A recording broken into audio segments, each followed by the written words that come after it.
Welcome, everyone, to another episode of The Kuehl Show. I am your host today, the insider of the insiders, Tyler Kuehl. And before we get too far into this episode of hashtag TKS, I should probably make it known that if you, of course, follow us on social media, you probably know about this. But this episode is not live. This is a recording. This is where you say, we're live here on 12 Ounce Sports. But we may be live if you're watching the recording on our usual Monday night time slot. But I'm actually recording this episode on Sunday night. Reason being, because if you're watching this live right now, and you probably see in the chat right now, I'm actually working right now. So in the future, I am doing something else. Oh, I thought I saw a spider on the ceiling. But don't worry, we still got a lot of great content today. So obviously a lot of this stuff may be outdated by the time we get to it. We'll obviously bring that a little up later on. But so just bear with us. I know it's a little bit crazy times. We should be going live next Monday with our usual episode of TKS. So we have nothing to worry about there. Knock on wood. That said, make sure you still, tweet us at The Kuehl Show. Go on Facebook at The Kuehl Show. Make sure you like us on Instagram and like all of our stuff at The Kuehl Show because, we like to hear from you guys. And always follow us and use the hashtag TKS when you watch the episode. Whether you are watching, which already may be up on our YouTube channel or across our social media, whether you're listening to us on your favorite podcatcher, thank you very much. Use the hashtag TKS when you talk about it. If you are watching us on 12 Ounce Sports on our Monday night show, which was still probably what we're on right now, make sure you thank you for watching on YouTube, Facebook, Instagram, or if you want, you can watch on Zingo TV, channel 761. Use the promo code 12OUNCE, 12OZ, to sign up for free on Zingo TV. Seriously, how is that not a marketing ploy by us? I mean, we should think about that. But we got a lot to get to today. But first, we must thank our sponsors for today's show, MyBookie.ag, right there down in the corner. NFL just wrapping up today while I'm watching this. But if, of course, you're watching on Monday, there's one Monday night game tonight. But make sure you go on there, MyBookie.ag, use the promo code 12Ounce Sports, sign up for free, win and get paid using MyBookie.ag. And, of course, 12 Ounce Sports there in the corner, right up there. They got a lot of cool stuff. They've got some new stuff they got coming up here. And, of course, 12 Ounce Sports, they always got great stuff. I should have looked this up beforehand. They have a new Create Beast apparel line where they have, T-shirts like what we have here and sweaters, like stuff that you see us wear by Second String Leather Company. How about Create Beast, Second String Leather Company? The tongue is not where I didn't have coffee before this because usually on Sundays I only have 1 cup of coffee, and I'm realizing that it's starting to wear on me a little bit. But Create Beast, cool new swag on there. Go check it out, secondstringleather.com, to get all of your awesome swag and awesome apparel items using Second String Leather Company, hashtag crafted from the crease. And, of course, we should always mention, since I did mention their cool stuff, I should mention our cool stuff. How about we look at our awesome merch? Look at that. We have merch. Teespring.com/stores/The Kuehl Show. Make sure you do the-Kuehl-Show. The Kuehl Show Teespring account where you can get awesome swag like this stuff here, like the awesome logo, the one Alex has got. Going to get my sweater coming in here soon. It's going to be great. Perfect time for fall and winter. Second String Leather Company, MyBookie.ag, and your good friends here at TKS. On today's program, we're going to have an interview here in just about half an hour from now. We're going to be talking to Rachel Anderson from Access HockeyMI, her third appearance on the show.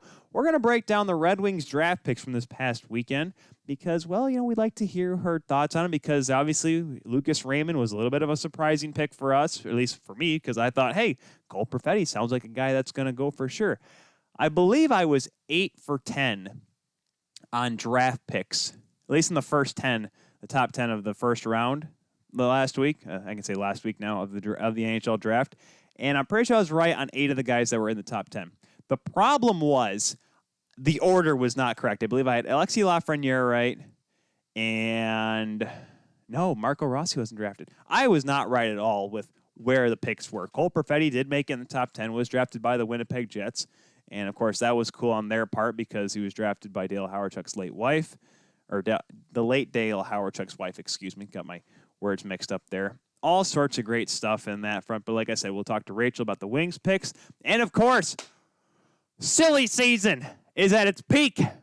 We have trades. And signings from those trades. We have re-signings. We have free agent signings. And a couple that we're still waiting on. But by the time you're watching this on 12 Ounce Sports, it probably already happened. So it's probably outdated. So let me know in the comment section. Or excuse me, let old past Tyler know in the comment section of what happened. And say, I'm like, man, Tyler, how could you not suspect that this was going to happen in this way? Oh, we got all sorts of good stuff here. Actually, it's funny. I usually look at the clock while I'm recording this. I actually have to look at the recording monitor here to make sure we don't go well over, because I'm pretty sure, oh man, I am so far off with time. I think we should be under 2.5 hours for this week's show of the Keula Show here on 12 Ounce Sports, or just the Keula Show YouTube channel. I keep saying 12 Ounce Sports because I'm so used to being live, and now it's gotten to me where I don't know what I'm doing on here anymore. I feel like I could just stop right now and completely cut it, and you wouldn't even realize anything. I mean, then again, if you really watched it closely, you could be like, wow, he definitely edited there. But let's get to the trades. The trades are the stuff we're going to start off with first, because the fact that, well, you know, it's the signings I feel like we're going to need a whole hour for, and Rachel Anderson's interview is about an hour long because we already pre-recorded it, so I will say that. That was already recorded late last week, so I know how long it's going to be, so I can make sure I can fit everything around it, which is nice. Let's start off with a couple of bigger trades that happened. We'll kind of throw in some small ones here as well. One trade that kind of caught me by surprise, Nick Bonino getting traded to the... Good Lord. There we go. Got traded to Minnesota. I was looking at my notes. I'm like, wow. I'm telling you guys, Sunday, there's a reason why we don't do shows on Sundays, because I'm just completely lazy. I just sit on my couch, watch football, and do nothing. And that's pretty much what happened today before recording this episode. So Nick Bonino gets traded to Minnesota, and he went along with a 2020 second-round pick and a 2020 fourth-round pick to the Minnesota Wild. And then the Nashville Predators received Luke Kunin, who was going to be a guy that they were going to have to look at, who they just had re-signed, if I'm not mistaken, a 2020 third-round pick. So the 2020 second-round pick that went to Minnesota became Marat Kuznetsov. Marat Kuznetsov. That was the Minnesota second-round pick. The fourth-round pick ended up getting traded to Detroit, which became Emil Vero, which we did talk about with Rachel Anderson when we see her interview. Nashville's 2020 third-round pick ended up being Adam Wilsby. So, you know, it's an interesting trade because we'll get to one of the signings later from Minnesota, which makes it really interesting because I don't know if, Minnesota, they add Nick Bonino, so that's a guy that you bring into your lineup that's got veteran presence. He's not a bad player still. And Nashville gets Luke Kunin. He's kind of an underproven player, and a Nashville Predators team that I'm not going to say is rebuilding, but they are not ready to make a claim that they're going to push for the playoffs. I think Luke's going to really develop slowly, so interesting to see what Bonino does in Minnesota. Because like I said, we'll get to Minnesota here in a second. It's a really interesting development going out of there. And Luke Kunin in Nashville, and see where they're going, because they got a little bit of development over there with the Predators. Because remember, they just drafted Yaroslav Askarov. So probably the biggest Russian goaltending prospect. And Putin said he's comparing him to Vladislav Tretiak, which is a little bit far of a stretch because A, he catches with the wrong hand, Mr. Putin, and 2, Vladislav Tretiak was probably the best goaltender ever. So I don't know if you want to say that or not, but certainly the best goaltender to never play in the NHL. Eric Goodbranson goes to Ottawa for a 2021 fifth-round pick from the Anaheim Ducks. Ottawa kind of giving a little bit of, I know they didn't re-sign Mark Borowiecki, but they add a little bit of depth to their defense, especially on the right side. And the Sens, of course, we'll get to another trade they did here in just a second. Ryan Murray. This one was a shocker to me. Ryan Murray going from Columbus to the New Jersey Devils for another 2021 fifth-round pick, excuse me. I was shocked on that one. Ryan Murray, a former top 5 pick, and a guy that, he's not been, like a Zach Werenski type defenseman. He's nowhere near Seth Jones caliber, but still has a lot of promise, I would think. But obviously, Columbus has to worry about their cap situation, and the flat cap is the reason why you see a lot of these moves happen. So it'll be interesting to see how Ryan Murray fits in with the New Jersey Devils team that lost Andy Green last year and has a little bit very inexperienced defenseman. So maybe he can provide some veteran experience and some veteran talent to that Devils defense core. Elias Anderson going to Los Angeles from the New York Rangers for a 2020 second-round pick. That ended up being Will Kyle, who came from the Windsor, who got drafted out of the Windsor Spitfires. Holy cow, Tyler. Words. Hey. Will Kyle gets drafted by the New York Rangers. Elias Anderson, a guy that, there was some promise that there was with him, and with the Rangers kind of coming up on the rise, but maybe just they realized that was going to be a cap situation later on down the line. So not a bad move by them. Austin Watson goes to the Ottawa Senators from Nashville. A couple, like I said, one of the other trades that Nashville did. The 2021 fourth-round pick going to the Predators. Ottawa getting Austin Watson. I know what I've said about Austin Watson in the past, and I still stand by it, whatever that whole situation was. But in terms of the on-ice product with Austin Watson, you have a tough guy who can play down the middle and play on the wing, right-handed shot, bigger size, can grind it out, and, for a team like Nashville, Ottawa, in this team is starting to build kind of an identity, and you're going to need guys that can play those bottom 6 minutes and play them effectively, which carries to the big trade that Ottawa made. They acquire Matt Murray from the Pittsburgh Penguins for Jonathan Gruden and a 2022 second-round pick. This was a move that I'm not saying nobody expected, but I'm pretty sure a lot of us didn't expect it to go this far. I don't think we expected Matt Murray to go to Ottawa. We thought he was going to go to maybe a team that could afford a contender, because don't forget, he was a restricted free agent when this deal was made. So they were trading his signing rights to the Ottawa Senators. And because they didn't, obviously, they moved on from Craig Anderson to the Senators. And now, someone made I forgot who tweeted this out, and I'm not going to bother looking it up at this point, but someone said to Toronto Maple Leafs fans, and in with the stars on the side of it, looking at Leafs fans looking behind them, looking at Ottawa, images may look closer than may be really closer than they appear. Because the Senators, all of a sudden, they have a starting goaltender. Whether Matt Murray was the same Matt Murray in 2016 or 2017, that's neither here nor there. He's still a very good goaltender. You get tougher on defense. You get a little bit more offensively with a guy like Austin Watson up front. You draft Tim Stützle, and, you have Starkin, Alex Trebek with that. You are adding so much offensive talent. You still have Drake Batherson waiting in the minors, and you have Brandstrom as well. There's a lot to look forward for this Ottawa Senators team. And I'm not saying this team is going to be a contender next year, but this team is going to be a lot more competitive. This team is going to be a tougher team to go up against. This is not like Detroit and Ottawa that we saw last season. It's not going to be an easy 2 points. We'll get to Detroit here in just a second. But this move, I like this move if you are Pierre Dorion. I'm not saying this move is going to change it and change everyone's outlook on him, but it shows that he's trying to make this team better. Matt Murray did sign an extension, of course, hence why this is such a big deal. 4 years, $6.25 million AAV with that contract. That was around what people were thinking as well with Matt Murray when he was playing well. And that's why Pittsburgh realized they were not going to be able to afford him and Tristan Jarry. So this pretty much points the finger and saying, all right, Jarry, had an all-star season. You better keep doing it.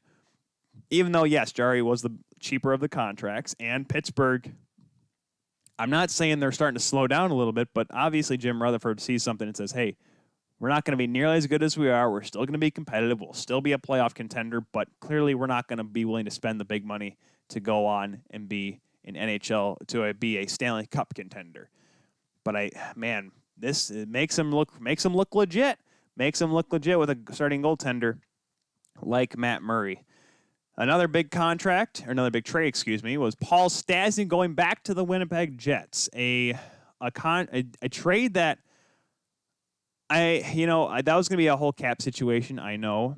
And he gets to go back to the Jets. Carl Dahlstrom and a conditional 2022 second-round pick go back to Vegas. And let me see if I can find that deal. I couldn't find it before. The condition has yet to be determined as I check on my good friends at catfriendly.com. Those guys have been absolutely on point over the past 48 hours and change, making sure they have all the signings correct. But this is a great move for the Jets. You added, because with obviously the possibility of losing a guy like Patrick Laine, you're going to need to add more offensive depth. Paul Stastny right now still has one more year at 6.5 and then as a UFA after the season. So whether or not the Jets want to move on from him or not after that, that obviously remains to be foreseen. Obviously, you have Kyle Connor signed through 2026. You have Nikolai Ehlers signed through 2025. Scheifele and Blake Wheeler both signed through 2024. So there is a lot to look at here. You still have Patrick Laine on for one more year, and then obviously that was the bridge deal, but there is talks about moving him on. Winnipeg right now, going into this season, has a grand total of $27,000 in cap space, and they still have to sign Jack Roslovic, but there's a lot of talk that he may get traded. You have Sami Niku on the back end, who is an RFA, but obviously it sounds like there's going to be some movement still with the Winnipeg Jets. You have your goaltending situation locked up. You have LTIR and Brian Little, and that's a big question mark because there's a lot of people saying that he may not play next year if not everything's right with him. So that may give you a little space with LTIR. So that all, like I said, all remains to be foreseen. But I like the deal because you had more scoring if you're the Winnipeg Jets. I feel like I'm flying through this too quickly. How much time do I got before the break? Okay, I got about another 10 minutes or so. So that gives me enough time to break down the last three big trades. Three? I've been kind of skipping around my list here that I got going. Andreas Janssen to the New Jersey Devils for Joey Anderson. This was a deal that, you know, when Kasperi Kapanen and Andreas Janssen signed their contracts, they're very team-friendly, cheap deals that I thought, hey, this will be good for the Leafs. They'll be able to hold on to those guys, be able to use them and maybe sign them when their contracts are up. Well, and then they signed Mitch Marner for stupid amounts of money. So that's why they had to move a guy like Andreas Janssen. Even though it's $3.4 million, if I'm not mistaken, so they move him to New Jersey. They get a guy named Joey Anderson. And I'm going to be honest with you guys right here, right now. I didn't know who this was. Joey Anderson. He's a perennial American leaguer, played 18 games last season, 34 the year before that with the New Jersey Devils, with the big club. Put up 34 points in 44 games with the Binghamton Devils in the American Hockey League last year. 6 points in its 18 games last year in New Jersey. Thankfully, we have good resources for this. We were able to go on to our good friend Rachel Dory, at Rachel Dory on Twitter. She had put up together a thread. Don't forget, Rachel Dory was a member of Hockey Ops with the New Jersey Devils, so she was actually there when Joey Anderson came into the fold. And I'm going to read off a couple of her notes here. Anderson comes to Toronto with a chip on his shoulder, wasn't really given a chance to develop in New Jersey for various reasons. However, when New Jersey signed him, they viewed him as someone who could play like Blake Coleman. He was a great player at the NCAA level and the World Junior level, but fell off due to a lack of development. Can't write off a player whose numbers are that because of lack of development. Paraphrasing there. Skates well, wins a ton of puck battles, and there's a lot of people that have started to go into his highlights saying, like, all right, this guy could play like a Blake Coleman and like maybe a Zach Hyman, and a guy, well, therefore, not a massive deal or not a massive contract that the Leafs would have to look forward in the future if they would want to pursue this guy to be an actual asset. Obviously, if you're trading Andreas Janssen, you're trading Mango, you want to bring a guy back that can not necessarily fill that role, but actually be an NHLer. You don't want to just trade away an everyday NHLer like Janssen is, because let's be honest, he's going to get a lot of time with that Devils team, and if he puts up 30 goals next season, don't be shocked, guys. But you're bringing him in, and the Leafs have Rachel Dory says also, the Leafs have a robust development staff, and if he develops into the quote-unquote Coleman type, he would be very good for the Leafs. She firmly believes that he can be a strong piece on the third line and can shut down other teams and contribute as well. Won't make any risky decisions like the previous third line left wingers did, which for a brief moment there did include Andreas Janssen. So, long story short, the Leafs aren't getting nothing, but they're losing obviously a big piece in Janssen. But like we talked about with Matt Murray getting traded, and another trade a couple of trades we're about to get to in a second, and Paul Stastny getting traded. This is just teams moving cap because they need to be able to function and not get penalized for going over the cap in the next couple of seasons with the flat $81.5 million. So, sucks. I mean, the Devils are getting a great player at Andreas Janssen. They're getting a guy that's tenacious, quick, skilled, a guy that can play in your top six and be a scorer.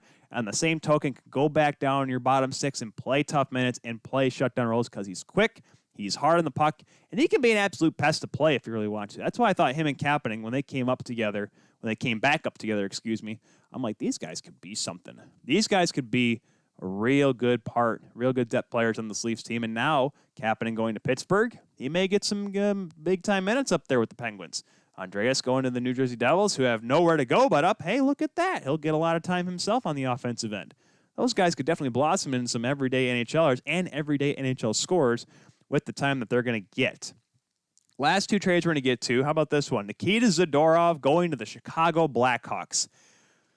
Oh, boy. Well, all right. So Zadorov and Lindholm go to Chicago. Colorado Avalanche receive Dennis Gilbert, minor leaguer, and Brandon Saad. Well, the boys can't be back together forever, eh, Kaner and Taves, bud? Look at that. Oh, man, look at that. What a tough deal. So this trade here is interesting because I figured that Colorado, Joe Sakic, and Jared Bednar, they were going to want to keep him around because he's a big defenseman, can play offensively, but also is very physical and very tough in his own end. Obviously, he's gotten himself in some trouble sometimes, so I don't know if that had anything to do with it. But I didn't think they were just going to give him up, though. Zadorov ended up signing a contract, a one-year deal with the Hawks, $3.2 million, because he was an RFA, so he had to sign with his team. And this makes it really interesting. Now, I don't know if this makes the Hawks better or worse, but it does help the Hawks add more pieces to their back end. Then again, the Hawks defense ain't going to save squat. We'll get to it in a second because we're going to be talking about, well, I guess I can mention it. Corey Crawford doesn't re-sign with the Hawks. We'll get to he signed on to later. I'm just going to quick jump on their cap friendly to tell you who Chicago has on defense. Chicago right now, yes, they have an older Duncan Keith. They still have Calvin DeHaan. They still have Connor Murphy. Now they have Nikita Zadorov and Adam Bachfus. So that's your five. Right now your five. They have Nick Seeler signed to a $725,000 contract. He's your third pairing left defenseman. But people are like, oh man, this is a great decor now. The Hawks got good defense. They got good scoring up front. This team could be something. They could be something right here. Who's your goaltenders, bud? You have Connor D'Elia. Listen, great young prospect. Hasn't had a whole lot of time at the NHL level, so maybe they'll give him a chance. Malcolm Subban. Those are your two goaltenders. I'm pretty sure, guys, please someone, if you are watching this right now on 12 Ounce Sports, throw it in the chat if I'm wrong about this.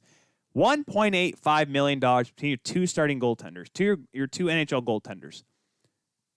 Is that right? Like, is that the cheapest tandem in the league? I'm pretty sure it is. I think it would have been in Ottawa had they not gotten Matt Murray. But now you have Subban and D'Elia. That may be the cheapest tandem in the league. Because I can name you off pretty much all the starters right now, and I can tell you that every star in the NHL is making at least $3 million. This is the cheapest tandem in the league. The Hawks, and listen, I get it. Crawford was not the best in the regular season. And yeah, he kind of bottomed out in that first round, but he played well. The Hawks I have no confidence in the Hawks this year, guys. Apologies for all those that are thinking, oh, but Tyler, what if they're not going to be good. They're not going to be, they'll probably finish where they did this year as they did last season. The only reason why they got in the playoffs and were able to stun the 2014 playoff format. They're not going to have that leisure this year, guys. They're not going to make the playoffs because they don't have goaltending. Whether you have your offense up front, whether you have a bolstered up defense up in the back end, the goaltending is going to be our problem. So Malcolm Subban had a couple good games with the Vegas Golden Knights in that expansion season, but since then why do you think the Knights were so bad before Robin Leonard came back or got traded to him? Because when Fleury was bad, Subban couldn't pick up the slack. I'm just saying, guys, if you're Hawks fans out there, I'm sorry. Don't let this season, this playoff run that they made to the first round, don't let that be a thing of saying, hey, we're going to be good now. Nah. I'm sorry. That's whether that calls me bitter old sleepy Tyler on a Sunday, just kind of sour towards you. I don't have faith in the Hawks this year. And Colorado, you get Brandon Saad, and You don't get anything from that. He's old. He's not good anymore. Unless you're going to put him on McKinnon's wing, and then, yeah, of course, he may put up 40 points this season, but he's an asset that is, I don't know, not going to bring the Avalanche down, but it's not going to do him any good. So I don't know if this was this has got to be a straight cap deal for Joe Sakic, because I'm sure Zadorov would have wanted some term with the Colorado Avalanche. But remember, it's only a few years away from that Nathan McKinnon contract coming up, and that's going to be a deal and a half. So I can't wait to see that. So maybe that's why Sakic went with the move.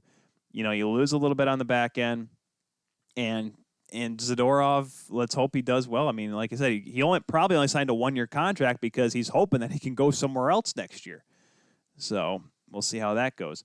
The big trade for me, obviously the Matt Murray trade was a pretty big deal, but this one for me was maybe the biggest contract that literally made me yell and run around this apartment. Ask Kelly. Max Domi goes to the Columbus Blue Jackets for Josh Anderson. Max Domi also went with a 2020 third rounder to Columbus, which ended up being Samuel Knazko. But Max Domi going to Columbus and Josh Anderson, who were both at the time, both free agents, both were signing rights, pretty much a 1-for-1. Domi signs with the Columbus, 2 years, $5.3 million. Anderson, 7 years for Josh Anderson, AAV $5.5 million. He's good, guys, but is he that good? He put up 47 points 2 years ago, sure. Had an injury-shortened season this year, so he only put up 4 points. It was but when has he ever been a $5.5 million player? Mark Bergevin, what are you doing? I mean, I'm not saying keeping Max Domi, because obviously Max Domi is going to want a lot of money, despite him wanting to play in Montreal and loving the city and playing in Montreal, and he wanted to be there for this team. You could see right through that, but I still think you had to, unless the talks that were in there, because don't forget, Darren Ferris is I believe that's Max Domi's agent. I know that's Taylor Hall's agent, but I know Max Domi wanted money. He was going to want term. It obviously just wasn't going to work out with the Habs. And I get that. So you want to obviously trade him away and gain an asset, which they do in Josh Anderson, who is a talented hockey player. 7 years, though. We're going to get to a trend here, and when we talk about free agent signing, there's not a lot of long contracts. This is the longest contract that was signed in this season, or I think either one of or the tied for the longest. I'll have to check that later when we go through our list. But Columbus is going to want to be competitive. They're going to want to stay competitive, so that's why they get a guy like Max Domi, who has that scoring touch and has that tenacious ability, which is what Tortorella's team is going to be about. I think Tortorella is going to set the tone with them early and be like, hey, this is not, play your style. It's not Julian's style. This is my style. You're going to have to play tough, play physical, and we may get a Max Domi that may end up playing more like a Nick Foligno, which is terrifying because Domi in his genes, like Foligno, has the ability to punch someone in the face. And it's going to be interesting to have those two guys going probably back-to-back on their lines together or on the same line. So that'll be very interesting to see. That was my shocker of the week because I thought Max Domi was going to be a Canadian for a while, and I didn't think Josh Anderson was worth $5.5 million for 7 years. But I've been wrong before, and I'll be wrong again. We're going to take a break here, folks. When we come back, we're going to have that interview with Rachel Anderson, and we'll be talking to her, like we said, about the Red Wings draft picks and who they moved around. So we'll get that all with her. So that'll be all when we come back. And when we come back from that interview, we will be talking about all the signings from this year's free agency. We'll be back with more of the Keeler Show here on 12 Ounce Sports or on the Keeler Show, whatever you're listening to, wherever you're watching, right after this.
Drink Aid, ready for distribution worldwide.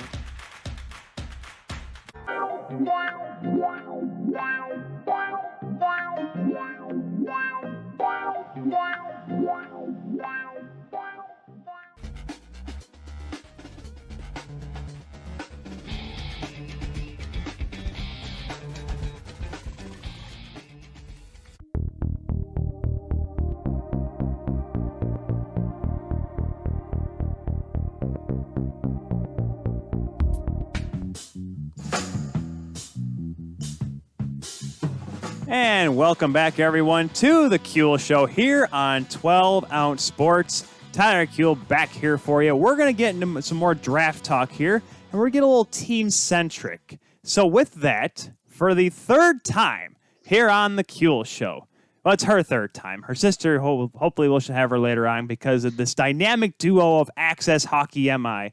She's back again. Ladies and gentlemen, Rachel Anderson. Rachel, how are you doing? I'm doing wonderful now that draft is over. Well, I don't want to say it was the longest draft in the history of hockey because they used to do the way the rules. The way the rules used to be. Right, I don't know if you ever read up on this. I think it was because Conn Smythe and one other GM back in the day decided just to waste everyone's time. The way they used to do it was the draft would go as long as people were being picked. Oh, good Lord. So apparently the legend has it went like 30 rounds.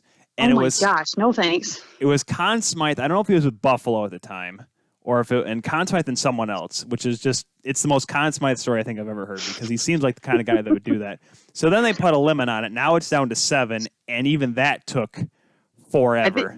It took a long time. I was because I work full time, unfortunately, and during the day I was keeping track of it, and it seemed like time stood still. I was leaving work, and it was still just barely ending I think it was getting started in the 5th round when I was leaving work. So it seemed like it took an eternity, especially considering there was so many trades and free agency stuff going on too. Right. It was like I don't know, the longest draft of my life officially. Well, I'm trying to think of how, because usually the draft takes place around the 25th or 26th, and so there's about 5-6 days between that and free agency. This year, only 2 days now, because the 7th was the second day of the draft. It's so weird, but then again, we should have expected all this being in 2020. Right, yeah, it's definitely par for the course for the year, that's for sure. But there's some good that came out of it. That is true. My biggest thing, though, I'm just, let's just chalk it up to awful connections, Wi-Fi connections, because some of these guys were there were nice offices, but some guys were in locker rooms, and I'm like, that's like the worst place to have Wi-Fi connection. Oh, for sure. Yeah. I kind of figured, because I know they were given 5 minutes per pick instead of the usual, I think, 2 that they normally do. So I'm sure a lot of it had to do with connection and communicating with the players and all that kind of stuff and time zone differences. So I'm sure they were battling a bunch of stuff, but it sure seemed like a lot longer than 5 minutes every pick. Well, yeah, it's so funny because, don't forget, some of these kids are, and that's the thing too, some of these kids are in school. Well, they should be, at least, according to all these videos that we keep seeing. I'm like, everyone just taking the week off, but right. However it is. Did you see, because we'll get to the Lumberjacks a little bit later on, talking about USHL. Oh, gosh, who is the kid for the Lincoln Stars? That was, oh, gosh. Was it, I think his name was Blakeman? Started with a B. So, yeah, it was B and ended with a man somewhere. Yeah. So, because it was, they were able to, I saw it on Instagram, they tagged his Instagram, and of course, like every other teenager with some weird, nickname thing. Right. But they're at practice, the coach blows the whistle and tells everyone to look up at the board, and it says that he was drafted. Yeah. And the whole team just dogpiled onto him. Like, that is probably the one silver lining in this whole weird pandemic, is that there's kids USHL is starting to come back here soon. They're all practicing, and then the team gets to see that one of their guys gets drafted. Right, I think that's pretty cool. Yeah, I mean, there's definitely some cool stories that came out of it, with stuff like that. I saw a couple of videos where, they were with their teams or practicing and they stopped practice. I think it was one kid that got drafted out of Boston. He was in practice too. I can't remember who the kid was, but his coach had him stop and take a victory lap around the rink after getting drafted. So it's fun memories. It's obviously not ideal situation and circumstance, but, you got to get creative with it. And I think they did a good job with that. And obviously the camaraderie is fun to have around you too. Yeah, and of course, everyone, there's a lot of different picks. I still think, if I don't care, there's 2 picks that I love the most. That is Ozzie Weisblatt's pick by San Jose, where Doug Wilson Jr. signed his name. And how can you not like Tim Stützle? I mean, seriously. Now, because when you get the vote of approval from Alex Trebek, yeah, right. you have become superstar. Like, I get it. He plays for Ottawa, and I'm a Leafs fan, but I can cheer for that guy because Trebek likes him. And it's clever marketing right there. I mean, they definitely did a good job and got people talking. That's for sure. No kidding. Jeez. And Alexi Lafreniere was just, it's a simple draft pick. And Quentin Byfield, simple draft pick. Yep. But Stützle, nope, you get the Jeopardy treatment. There you go. Well, they played it up well. They did indeed. So let's get to the Detroit Red Wings, which is why we have you on. Of course, you and Janae are the extraordinaires of Detroit Red Wings prospects, the bootleggers of all European hockey footage. I'm pretty sure. Most of it, not all. Most of it, exactly. Draft Dynasty does the rest of that on YouTube. But exactly. The first round, of course, there's only one pick for the Wings, and it was the biggest pick. The fourth overall pick, and for all of us with historical significance, say it's got to be a big pick because Stevie Yzerman was picked fourth, in 83. And I pounded it into the ground. Stephen Ellis, when we had him on the Hockey News a few weeks back, he was the same way. We kept saying Cole Perfetti because we just thought the way he plays, the skill level, he'll fit in perfectly. And he's a guy that maybe you don't build a franchise on, but you can build a team around him to really progress. We're like, and maybe we just pounded it in the ground so much that it just went into evaporation, just went away because the Wings went with Lucas Raymond out of Frölunda. And Rachel, I remember the last time we talked, you said you liked him a little bit. Tell us why Lucas Raymond's a perfect fit for Detroit. So I don't want to toot my own horn, but as these top, Central Scouting released their list and everything, Janae and I kind of took a peek at what was going on. And obviously there's a lot of movement when it comes to, you see the list, and as draft day gets closer and closer, those people move around just a little bit, especially the later picks in the later rounds. They shift all over the place. Well, the top ones, we were really banking on Stützle. I mean, obviously it wasn't completely possible, but it wasn't entirely far-fetched either. Stranger things have happened. So we were kind of banking on Stützle, but we ended up doing a video about a week later saying, if we can't get Stützle, because we ended up at fourth, we want Lucas Raymond. And the big thing with him, and you can go back and reference the video too, is the thing that stuck out with us and it's something that stuck out with Draper and Yzerman and the whole staff, is his hockey sense. He has a very well-developed understanding of the game and puck placement and puck possession. And on top of that, he's an incredible shooter and skater. He's extremely quick and he's very creative. So he is smaller, but when we were watching this footage and we were taking a look at him, and his stats don't do him justice. With Frölunda, he did not get a ton of ice time, but when he did, he made the most of it, and he produced. And obviously you can't forget having a hat trick in World Junior Championship. So that's something that was really impressive. But overall, he just presented himself on the ice as a very intelligent player, not flippant. He's not a dump and chase kind of player. And with the way the team is going right now, and this is something we've stressed before too, we need a highly skilled, highly offensive team. And that's what you see, especially with the defensemen we've been drafting over the last few years too, very strong two-way players. With Raymond, he fits right into the mix there. So being that he's a smaller guy, he can kind of squeeze in a little bit more, but he's got room to build. But that hockey sense and that understanding of how to place the puck and where the puck's going to be, you can't necessarily teach that, but it's something that can be developed. So if you've got that high level already, it's just an incredible, he's got a leg up on a situation. So when we were taking a look at everything, that's one shortcoming that we saw with Rossi and Perfetti and even some of the other guys that were kind of front runners for Detroit, and very popular in media. Raymond just kind of had, he kind of had the cake really on all of it. So that's, when he got drafted, we saw Stützle go and we were like, oh my gosh, we could get Raymond. We literally squealed when we got him, because it's kind of justification, like, yeah, we were right. But it also kind of shows Detroit's hand on what they're trying to do long-term with the development and the rebuild process. Yeah, and he, like you mentioned, he's only 5'10", and the one thing I always love to say, Rachel, is whenever people look, I'm like, oh my gosh, he only had 10 points in 33 games, and I mean, let's be honest, Raymond's got a good start this year, 2 goals and assists in the first 5 games. The thing you have to always respect is if there's an 80-point scorer in European hockey, whether it be KHL, Liga, SHL, even the Swiss League, that means that player is elite. Big numbers are very difficult to come by, and especially for these 18-year-old kids, because these guys typically are going up against, veterans of the game, 25 to 30 to 35-year-old guys. So even in sparing numbers, because he did tear it up with Frölunda as their under 20 team. Mm-hmm. He put up 48 points in 18-19 in the year, and before he got called up fully with Frölunda last season, he was putting up 14 points in 9 games. So yeah. He is, and that's one thing that even listening to Yzerman and from what we've seen, and we've stressed it a lot in all of our videos that we do, especially about these Euros, and the ones that have been on the roster for a little while, when they're coming from teams like that, as in the SHL, that's the Premier League in Sweden. It's an incredible league to play in, and that's one thing that kind of gives them that cutting edge and that advantage, where, like you said, they are playing with grown men. These are guys that they're not messing around. You may be 18, but they're going to blast you into the boards if they have to, and you have to learn to play with that and around that. So just like a lot of the guys that are playing in Europe, through this season or however long we need them to, that's something that's just going to completely accelerate their development, because they're being forced to be put in situations where they have to think beyond their years and develop an even stronger sense of that hockey maturity. Yeah, and it's a different kind of, it seems like over there in Europe, everything's kind of go a little bit down towards the NHL side. So the big ice kind of mantra or that reputation may start to wither away as we see. And you mentioned how big points aren't, the cat's meow.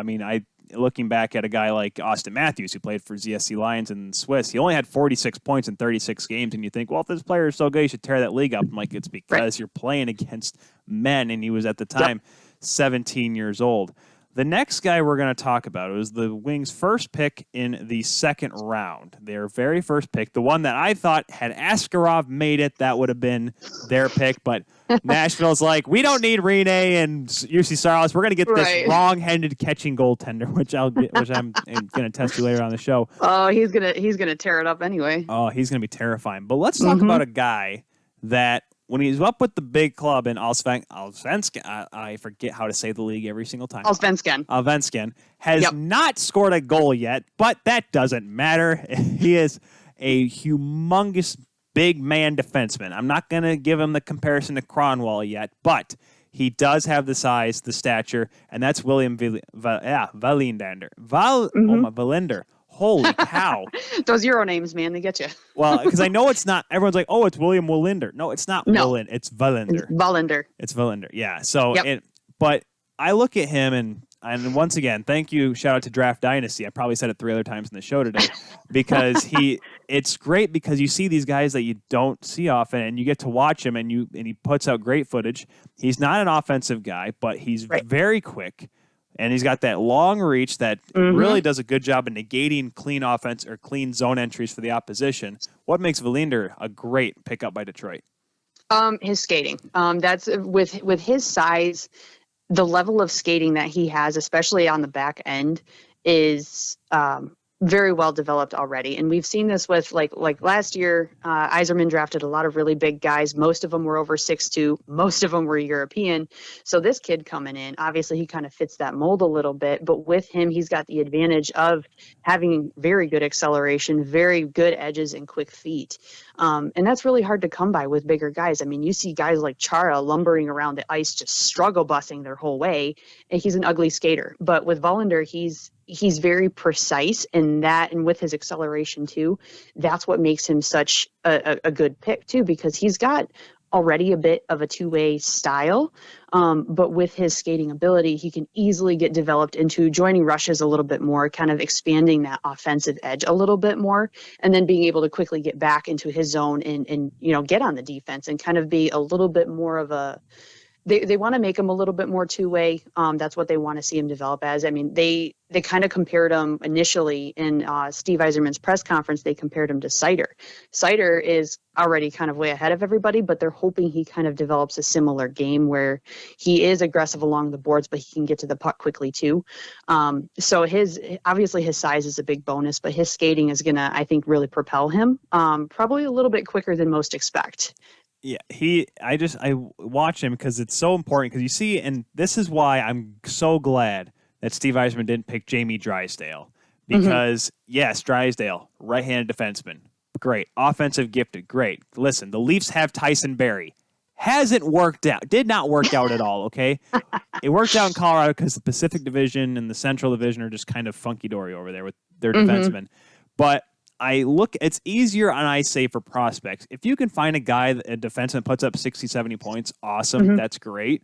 But then you have to worry about developing defense. And especially when you get to the NHL, it's important. If you're already a solid defenseman at a fairly high level over there, obviously not the SHL Moto because they have the relegation system over there, people forget. But still, he's still a good quality defenseman, and you can develop offensive skills after the fact. Because, and I said Nicholas Kronwall when I first mentioned him, but Kronwall was never a talented offensive defenseman. No. He just kind of developed, and he did put up some points. But don't forget, how long did it take Nicholas Lidstrom to score a hat trick in his career? Yeah, exactly. And that too, at the time, like during Cronwall's earlier seasons, especially Nick Lidstrom's earlier seasons, all the way up to his retirement, the game was very different for defensemen then. It wasn't as two-way, in that it wasn't something that really, if you had a two-way defenseman, then it was, you had a full house and you're going to kill everybody, but it wasn't something and an attribute in defensemen that they were actively pursuing. It was like, you're a defenseman, you defend, let the forwards do their jobs. So now the game is kind of morphed into this, this version where the defensemen do have to have a sharpened offensive mind. So comparing him to Nick Kronwall at the time, I think it would be kind of an apples to apples if it were in the same vein, and kind of taking it in that perspective where it wasn't expected during his earlier years. But with Wallinder, he's got the body for it, and he is pretty physical too. Not in I'm a big fan of being physical on the ice, of course, and not being a jerk about it. Don't be a Boston. Don't be a Boston. Yeah, I hate Boston and everything about Boston, so I will always throw them under the bus. Even your clam chowder discussion, Rachel, I'm not the only person. Even Rachel agrees with me. I can't stand Boston in these playoffs. These recent playoffs made me hate them even more.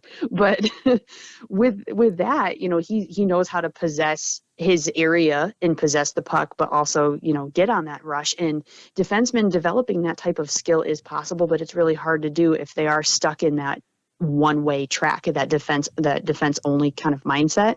So the fact that he is even, kind of toying with that and open to that and already playing like that, it cuts back the development time that the Wings need in kind of like the laundry list, so to speak, of things that he needs to work on. It dramatically cuts that back for him. So he can, with just where he's at already, he can already expedite where he's at in development and easily within a couple seasons, maybe 3-4 seasons, find his way to the NHL. Yeah, and and you don't want it. You never want to push. There's not many second rounders that make the jump to the NHL. There are the few, but that's because the team is completely awful. And yes, the Red Wings had the Red Wings had a bad year, but I don't think Yzerman's willing to jump to kind of push the process unless he absolutely has to, unless there's a massive shortage of talent. Right. But he even said that Raymond probably won't even see, AHL action until 2022. Because he's committed through the 2021 season over in Sweden anyway. Right. So it entirely depends on that. So he's not in a hurry to be pulling these kids over or throwing them in the pros, which I think would probably bother a lot of people. Yeah. Because, especially with first rounders, everyone's thinking they're going right NHL. It doesn't always work like that. And I think Yzerman knows he has to be patient with these kids. So it's going to be a process. It's going to be a little bit before we see him over here. And I think for this year in particular, where everything in North America is starting later, I would be okay with even Tim Stützle. Like if he didn't play in Ottawa or had any affiliation with the Sens, the American League or NHL, I'd respect that, because why would you do that? Why would you bring him over just to play maybe 30 games? That's right. That's where I see on that. So yeah, it's a disservice to the players if that's the case. They need all the ice time that they can get at this stage. I think the veterans in the NHL could probably take the gamble, obviously, but the younger kids, they need that momentum. They can't go without too long. Exactly. And that's why you're going to see that's why there was talks for a while. There was going to be a few college players that were going to jump back to their junior teams that they had the rights to, because junior hockey, at least QMJHL, started up. It's getting started up here soon. WHL is kind of on the way, and OHL is a whole. Who even knows?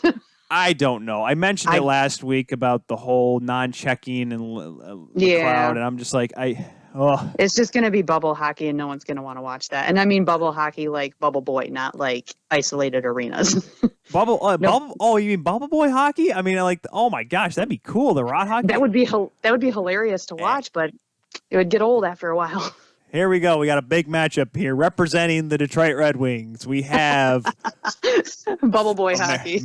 Hey, Wayne Gretzky was the commissioner in the old Bud Light Ice commercials. We can make Gretzky the commissioner. He can come out of retirement for it. Man, it'll be awesome.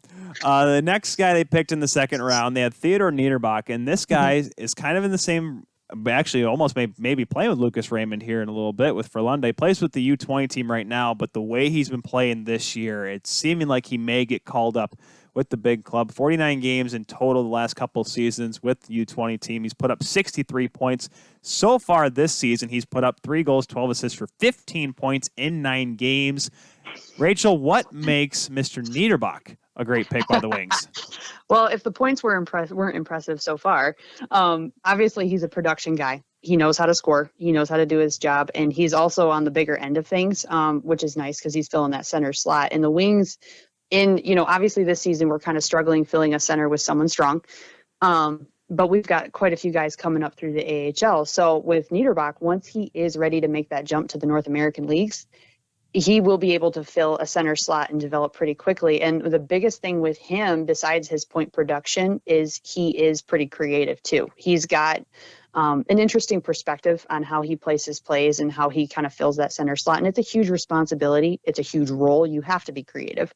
And that's one of the biggest draws with him. But he also has the potential to be not necessarily a Tomas Holmstrom in front of the net, but he does have a very strong net front presence too, where like right now you can kind of see it with Michael Rasmussen. When he was with Grand Rapids this last season, there's no puck that kid could not deflect when he was net front. He fills that center role. He got moved to center just this last season. And that's kind of, I think, what the direction is for Niederbach that they're going for. Obviously, you want them to fill that big center lane and be a versatile player, but the net front presence is so important, and to have a body that goes with it too. He's going to put on some weight, of course, but to have a body that goes with it too will be a huge selling point for him.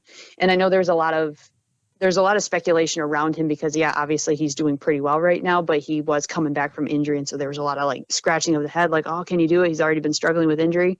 He has drive. This kid, injuries happen. And he's proven he can bounce back from it. And that's really good too, because the mental toll of an injury is, I think, greater than the physical aspect of it. So to show his mental tenacity along with that creativity, that's going to be a big thing for him in the next couple seasons. And I want to say Yzerman even said by the time, he's looking at 23, 24 years old. So he's got a few seasons to go before Yzerman even looks at him again in that way to have him pulled over. But within that amount of time, he could easily beef up and hopefully become even more creative and be that net front presence that they're going to need too. Yeah, that's one thing too. That's what I always look at whenever there's draft picks. I look at height. I don't look at weight. Yeah. Because these kids are 18 years old. They're just starting. I was 150 pounds going into college. Let me tell you that. So then again, I'm a goaltender. It didn't matter. But you talk about development. I mean, don't forget, people forget Pavel Datsyuk was drafted in 98. He didn't make he was a rookie on that 02 Cup winning team. And thanks to our good friends at EliteProspects.com, according to them, all the stats they have total. Now, obviously, there can be some. I mean, they have a pretty good team widespread around the globe now, but this could be up to some gray area. But the exception of any of his international play with Team Sweden, Mr. Niederbach has never played for a team and averaged less than a point per game, according to this. So that's pretty good, I would like to think, for production purposes. So for sure. Obviously someone to keep an eye on coming through the ranks in Detroit. The last pick they had in the second round, just a few picks later, the 55th overall pick, and a guy that I mean, once again, I'm more of a Canadian junior guy, and I do apologize for our European fans out there, but Cross Hannes, from Portland, I watch him play. Now listen, and this is the thing too, 71 points in 127 games career with the Winterhawks. Everyone's like, oh, he's not a big time scorer. The junior ranks are so weird because you'll have a guy like Perfetti who puts up like 100. He would have had at least 120 points last season had the pause not happened, had the season not been shut down. Similar thing with Hannes. He would have put up more numbers. Not saying he would have led the WHL in scoring. I look at him as a taller Nate Robertson. And for your Leafs fans, you know I'm talking about Nate Robertson, quick hands, creativity, likes to shoot the puck. Hannes is very similar, except the difference is Robertson's about 5'9", 5'10". Hannes is 6'1". Hands and height are very important, especially when you play in the WHL, and that's why the Wings picked him up, Rachel. Right. Yeah. And and a lot of this, when I see these picks and after listening to, you know, Draper and Yzerman and kind of looking at video footage and everything with Cross, he kind of follows that formula that they've been going for. Obviously big, 6'1", he's going to get bigger and he's going to put on more weight. These kids don't stop growing in height. You know, it's not the final, this isn't the final say. They don't just stop after this point. But with that, another thing that they highlighted and stressed, and like, I'm not even kidding, like they kept talking about how creative he was, and being that kind of player. The NHL is changing. And by the time he gets to the point of being, if he does get looked at to be in the NHL at any point, he's going to need to have those quick hands, quick decision making, and be creative, because in the next couple seasons, who knows how much faster the game is going to get. And that's one of the things that stood out with him. And all, like, as I honestly, before the draft, I never actually looked at his footage before. So I'm like, who is this Cross kid? Like, not only is it kind of a bizarre name, but I didn't think the Wings would be looking at this kid anyway. So I'm looking at footage and everything, and he's a fast decision maker. And he's not, and I think I mentioned it before, that you can't have a flippant decision maker. Just because you're fast doesn't mean it's a good and accurate decision at the time. He does it with accuracy, and he does it with poise, and he can shoot the puck like nobody's business. So with that, I mean, it's going to be a tight race, especially for anyone, obviously, after Raymond, you know, coming up through the prospect pipeline for Detroit. It's going to be super, super tight and super competitive. And with bringing him on and his abilities and measuring up to the rest of the guys that they selected and the ones from previous years, Yzerman's goal was to create internal competition. And I think with Cross, he's got that. You know, you can tell with the way he plays that he's got an internal drive and internal high compete level that's going to, I think, push him ahead of maybe a few others that are already sitting in the pipeline a little bit. And that's what they want to see. You know, they want to see these prospects who have different unique abilities push each other. So where it is a little bit of friendly competition, I think Cross is going to add a lot of that with just his style. And you can tell, especially, I mean, you see guys, like there are even guys in their own team that are, you know, putting up more points, and that just makes it better. Because I've been on teams with guys that put up big numbers, and it only makes them better because one guy wants to be better than the next and the next. Right. And, of course, Hannes, we talk about how skilled he is, how great his hands are. I don't know if you saw this, Rachel, in his highlight reels that I kept seeing. He did the Michigan goal. He's done it twice in game action. Look out, Andre. No, it's not the Sveshnikov. It's the Michigan goal. I won't let anyone tell me different. He's one of ours now. Yes. Yeah, he's very creative. I'm excited to see what he does, because with all of this competitiveness that they're creating, it's the most I've seen in years. Just between last year's draft and this year's, it's a lot of guys that are going to be fighting neck and neck for the same spots, and there's going to be a lot of slots opening up in the next year or two. So I'm really interested to see how these kids really push for it. Yeah, we'll get to that just a little bit later on. Moving over to the third round, couple picks here. You have two defensemen. I don't want to say the defenseman round for the Wings, but you get Donovan Sabringo from Kitchener, who's put up 56 points in 121 games at the Rangers. Great shot from the point. Another left-handed defenseman. And then out of Finland, playing for TPS, Emil Viro. Viro. Sorry. You rolled your R. It sounded really pro. Viro. Another guy that's very comfortable with the puck as well. I mean, obviously, once again, playing defense in Europe, if you put up points, it means you're not playing your position. Exactly. But these two guys, and, you know, we kind of talked about it off before we had you on here, Rachel. It kind of started to follow the pattern with what the Wings wanted to do with this draft. And that led into the later rounds as well. And kind of go into a little bit more of an elaboration with Stevie Yzerman and his staff's kind of pattern with this 2020 draft class. The big overall theme for this particular draft class is creativity, which we've already seen in all these guys. Even the goaltender they drafted, you know, he's a very, very interesting goalie to watch. But with all of these guys, they were shooting for creativity. They're not in a hurry. They don't want to rush these kids, so they were willing to pick kids that might need a couple years, as opposed to trying, you know, they were picking the best available at the time, but it was with the understanding that we are not rushing this development. So they had that. So creativity, Patient development is the big one, and a strong hockey sense. That is something they kept stressing over and over and over again. And Yzerman and Draper, both when Draper was his first year actually directing the draft for the Red Wings. So it was a huge responsibility for him. But he said that going into this, that's what they were looking for primarily. With every single person they drafted, they wanted someone with high hockey IQ and sense. And what that means is they know what to do when the puck touches their stick. They've got their stick on the ice. They know where to place it, how to place it, and how to read a play. And like I said earlier, that's not something that can be taught. And so with these additional picks, they ended up getting 6 forwards, 5 defensemen, and 1 goalie. With every single one of these guys, they all had an elite level of hockey sense. And it's not to say the other kids in the draft at that point didn't, but these ones just had a cut above. And it honestly, like from the second all the way to the 7th round, even with their final pick, that's what they were looking for, and they followed that trend. And I think you're going to see that repeat next year. And that's exactly what they tried setting up in drafts previous in last year's. And that's just to give them time to not only develop the skill that the kids already have mentally and that mental maturity and tenacity, but to let them know that this is a long haul process and they're willing to take the time to develop that. And going into a draft, especially one as loaded as this one had been, and last year's was incredibly loaded, you can't rush that. And I think going in with that mentality, it goes to show the development of the front office as well, and just kind of where they're at as a whole as an organization. Yeah, and you got to have that mindset, all right, here's what we're looking for. Because if you have 20 different chefs in the room saying, no, we got to make Italian food, no, we got to make French food, because then it just doesn't, it's an awful kitchen then. Right. So if you have a common goal, that's when you start to pick the right guys, because then you have kind of like a universal agreement. Everyone kind of shakes their hand, all right, perfect, we got it, we good. The last draft pick we got to talk about, and we'll kind of carry into our next part, probably the biggest draft pick the Wings made this year, all the way in the 187th overall pick in the 7th round, Keenan Draper. Oh, yes, little Drapes. Who would have thought that Chris Draper would have drafted his own kid?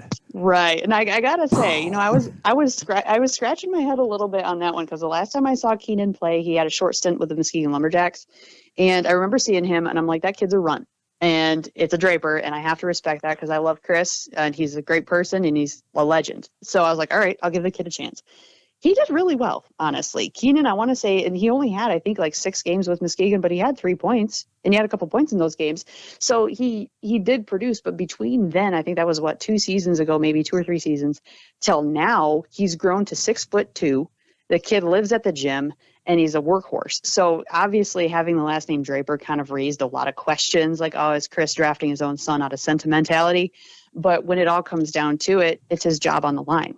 And the scouts, he's not even, Keenan isn't even in Detroit with Draper. He's over in Chilliwack right now. So with the Chiefs, BCHL. Yeah. Yep. And so he got kind of grilled about it in the press conferences, and he's like, I had to trust the scouts. The scouts brought the reports to the team, as they always do, and everyone, they kind of butt heads on it. They had listed out the pros and cons, just like they did with every other prospect. And at the end of the day, he said that he made a decision that he believed was in the best interest of the team's future, not just his personal interest. And obviously he's proud of his son, but that was the same thing Steve said. He was like, it's Draper's job. So if he wants to make this selection, I have to trust in his ability to exercise his duties in the office he holds. And I think he did that. Of course, there's going to be some controversy about it, just like what happened with Brodeur. I believe his kid, when his kid was drafted, there was a lot of talk about that too. But I do think Keenan, it'd be several years, but he is a good player. When I did see him, he had some skill sets there. And obviously he was our very, very last pick, but it doesn't mean he's completely like a hopeless case or anything like that. And it's something for Draper to be proud of. But I will say, I don't think it was driven by a personal agenda, which a lot of people are accusing him of.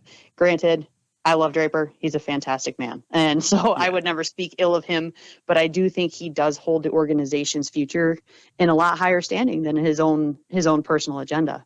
And it's just, and I think the story of Patrick Hornquist being the last pick in the draft and being now a star in the league, and of course how the Wings would draft, the Russians back in the 80s, because everyone drafted them so late because no one thought they were ever going to come over and play. Yeah, there is like this, I don't say this false reputation of, your 7th round pick may be your best player. That may not be the case. I mean, Right. we say these names now, like all these guys we're talking about picking, and we may, 5 years from now be like, we may be scratching our own heads, like who did they pick, and even though we dissected them.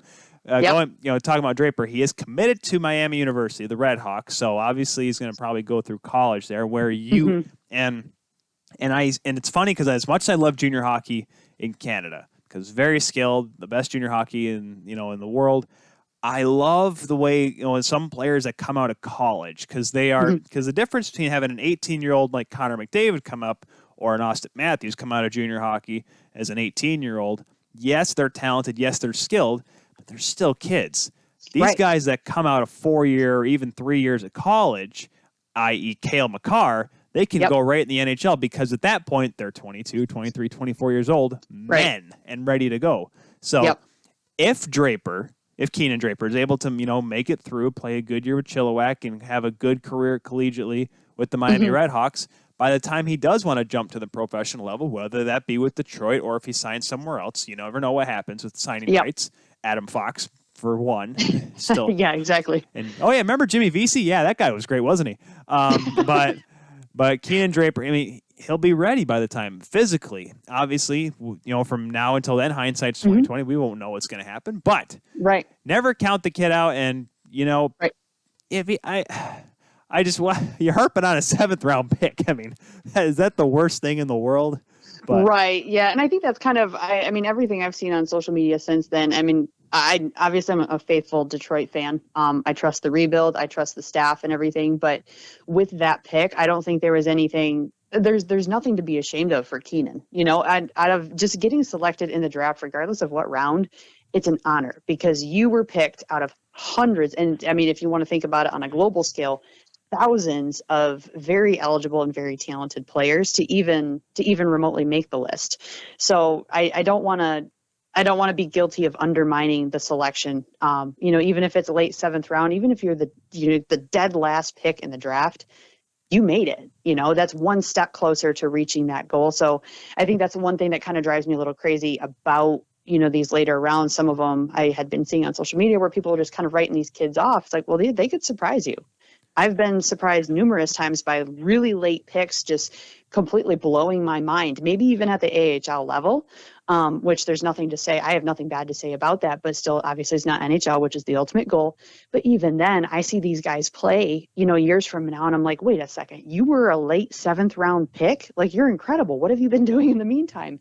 For many, it could be just motivation. Like, you know what, you picked me last, but I'll prove myself. And I think for Keenan especially, I did talk to him at one point. It was a couple seasons ago when he was with Muskegon for a short time. He's a driven kid. And I think with college and once he gets that, he fills out his body a little bit and develops a little bit more, he could be a surprising one in a couple of years. Yeah, I love to think that there are those underdog stories in there. And don't forget, there are a lot of kids out there that end up not getting drafted. And World Hockey, there was one kid, Rubkin. Oh gosh, he plays in the WHL. Rubkin Rafkin. I'm gonna go. Oh gosh, what was his name? I gotta look it up now. Give me 1 second. It's gonna kill me because World Hockey Report. Fact check. Well, because he tweeted out tomorrow is a new day. Rubin Rafkin plays for Windsor Spitfires. I was Canadian junior somewhere. I was close. Tomorrow is a new day because he didn't get drafted in his draft year, and that stinks because obviously he's got a chance next year. But then World Hockey Report guy Cody Jansen, we've had him on the show a few times. He tweeted out a list of names of guys that haven't been drafted. Guys like Mark Giordano, Sergei Bobrovsky, Tyler Bozak, Chris Kunitz, Curtis Joseph, one of my favorite goaltenders of all time. Oh yeah, Artemi Panarin. He's only making $10 million. He didn't get drafted, so. Just because, go ahead, Rachel. Oh, I was just going to say that there's always with the underdogs, and I don't even really like to call them that, but there's always those Cinderella stories. And just because you're drafted doesn't mean you make it. And just because you're not drafted doesn't mean you're a failure. And I mean, we even have that in Grand Rapids with Tyler Spezia. He's one of the hardest working, fastest and skilled players I've seen in a long time. Never drafted, dropped out of his junior league, went to college, got kicked off the team because he got cut, and ends up, he just re-signed with the Griffins and is now officially, he's re-signed for his second year pro. And there's stories like that everywhere. So I don't want to count out the kids that didn't get drafted, because of course they're eligible for a little while here as long as they keep working. But if nothing else, it's more motivation for them to work even harder and get even better. And then they could be the Panarins and the Bobrovskis of the world. There's always those stories somewhere in there. Making $10 million a year. One is actually good. The other is Sergei Bobrovsky. I could do a lot with $10 million a year. That's for sure. I could do a lot with $100. $10. $10 right now. $10 right now. $10 would be nice. dollars. That'll be. That's 2 hot and ready's right there. That is right there. A quarter of a tank of gas here in Michigan. We're making. Yeah, right.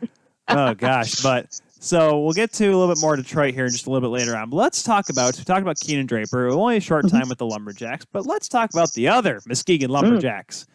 Apparently the first league that's going to start up here, because as far as I know, they're going to start next month, I think, is when Yes. First home game is late November. They start on the road this year. Yes, because I talked to Scott Bradford, broadcaster, play-by-play broadcaster. Shout out to Scotty P. Lumberjacks, not his actual last name, and he showed me what his last name was. I didn't want to try to pronounce it. It was so confusing. It's better just to stick with Scotty. Yes, it's a lot easier. Scotty B. So the highest picked Lumberjack this year, out of the third round, San Jose Sharks pick, the number 76 overall, and we've talked about him before, Rachel, and I'm going to say it wrong. Daniil Gushin. You nailed it. Yeah, yes, that's right. I got it. Third time's a charm. There it is. Put up 83 points in 93 games for the Jacks. I think played 3 seasons in Muskegon, if I'm not mistaken. Yep. And I used 3. And he's going to be moving on to the Ontario Hockey League whenever that starts once again. Hey, shoot, should have stayed with the Jacks. He'd be playing. But going to the Niagara Ice Dogs of the OHL, one of the top players for the Lumberjacks last season, and definitely deserving of being drafted. Yeah, absolutely. Goosh, he's a funny kid. I've really enjoyed watching him develop, because he was, when we first got to Muskegon, he wasn't there yet. He was one of them that they took in one of their international tenders, and he couldn't speak a lick of English at the time. So when I asked him for an interview, he just said, "Yes, coach." So I was like, "I'm not your coach, but all right, we'll go with that." But he has worked his way up. And the funny thing with juniors is that, so Igor Afanasyev was kind of like the front runner last year. Obviously, he was drafted by the Predators, and so he's moved on. I believe he's starting with Milwaukee this coming season, actually. But so he kind of took up a lot of the ice time. In his absence, that's kind of where Gushin filled in. That's how it works. A lot of players get drafted or go off to college, and then the next line, so your second line becomes your first. Gushin is a shooter. He reminds me a lot, and this is a really lofty comparison, but he reminds me a lot of how Ovechkin plays, where he kind of has that circle as his office. He takes the pass, he gets the goal. And that's kind of his niche. That's where he resides, and hence all the points. And he's an incredible power play kid too. So every time the special teams were out there, he's not much of a penalty killer, but he's a big power play guy. And he can get that shot off really well. And so I was super pumped to see him go. I was super proud, just like all these kids we've seen get developed, especially anywhere in the USHL or the US development program. Seeing where they've come from and how far they've advanced. And in Gushin's case, he was kind of like, his second season with Muskegon, he was a bit of a stud, but not nearly playing to the potential he could have, because there were other guys that were getting a little bit more ice time than he was. And that's just how it works. So when he got that ice time and got that responsibility, he did a great job of managing it. And I think, if he handles his attitude correctly, that's kind of, I wouldn't say his Achilles heel. But he does tend to get a little chip on his shoulder. It gets him into trouble sometimes. So if he can learn to manage that, he's a kid, so it's kind of expected. But if he can learn to manage that, he's going to be an incredible force. And I would not be shocked if he did eventually make it onto San Jose's roster long term. That would definitely be something to see. And the other 2 picks, 5th round, Artemi Schlein or Schleine? Schlein. It is Schlein. See, because now Patrick Laine has ruined it for me forever now. Because I look at that and I see Schleine. It's definitely Schlein. He was drafted by the New Jersey Devils in the 5th round, played only 6 games, and is supposedly going to play with UConn, is committed there and is listed to go play there. But then again, UConn said they're not going to play any sports at all, and then NCAA is not going to start till January, even though Harrison won't tell me on the show. Pretty much seems like when they're going to start. Right. But what do you remember a lot about Schleine? Only a short stint last season, but obviously good enough once again to get drafted. Yeah, Schlane, he's creative, he's fast, and he's a good shooter. So in his 6 games, he had 3 points, which obviously we got him. He was a late acquisition for Muskegon, so we did not see a ton of him. But what I did see, I was really impressed by. He carries himself well and he handles the puck really well. So when Jersey took him, it sucked that Jersey took him because I was really kind of hoping a team I liked grabbed him. But it's not surprising. He's got a very good, and I mention it all the time, but he does have a very good foundation to build off of. And coming out of juniors, just the way that he conducted himself, and I'm not just talking like personality, I'm talking about how he set up plays and he knew when he couldn't do something and had to get the help and had to pass it out and things like that. So I think he reads it really well. And I wasn't surprised when he did go. I just wish that we had more time with him in Muskegon. But the stint he had, he became a favorite real quick. In those 6 games, he did a lot for the team, I think. Well, that's definitely one thing. And then, of course, the last one is technically a Lumberjack. But here's the thing. You always like to talk about the last pick. The last pick in this year's draft, 217th overall, Tampa Bay selected out of Kitchener, Declan McDonald. 7 picks before that, a gentleman by the name of Timofey Spitzerov, and out of Culver Academy, Muskegon Lumberjacks commit. You want to talk, I know, like you said, you don't like to use the word underdog, but a kid that went from 11th round in the USHL draft to just simply being picked in the NHL draft. And like I said, not all these kids are going to make the NHL. Not all these kids may not even make it to the AHL. We understand that. We've accepted that. But here's the thing. To go from, because how many rounds is the USHL draft? I know it's around 20. I want to say it's really freaking long, that's for sure. I just get emails as it's going. I want to say it is 20 because they have a phase 1 and a phase 2 every year. Right. Yeah. And so combined, it's about 20. So this kid got picked in the second half of the USHL draft and was able to work his way playing Culver Academy, which is one of the biggest prep programs for hockey up there with your Shaddix. And he was able to earn a spot onto an NHL draft board, let alone being picked. He was actually someone like, hey, maybe this kid would be something. Right. I mean, this is just me, myself. Do you know anything about him there, Rachel? Because I got nothing on him. Not yet. But I have a feeling it's not the last I'm going to hear his name either.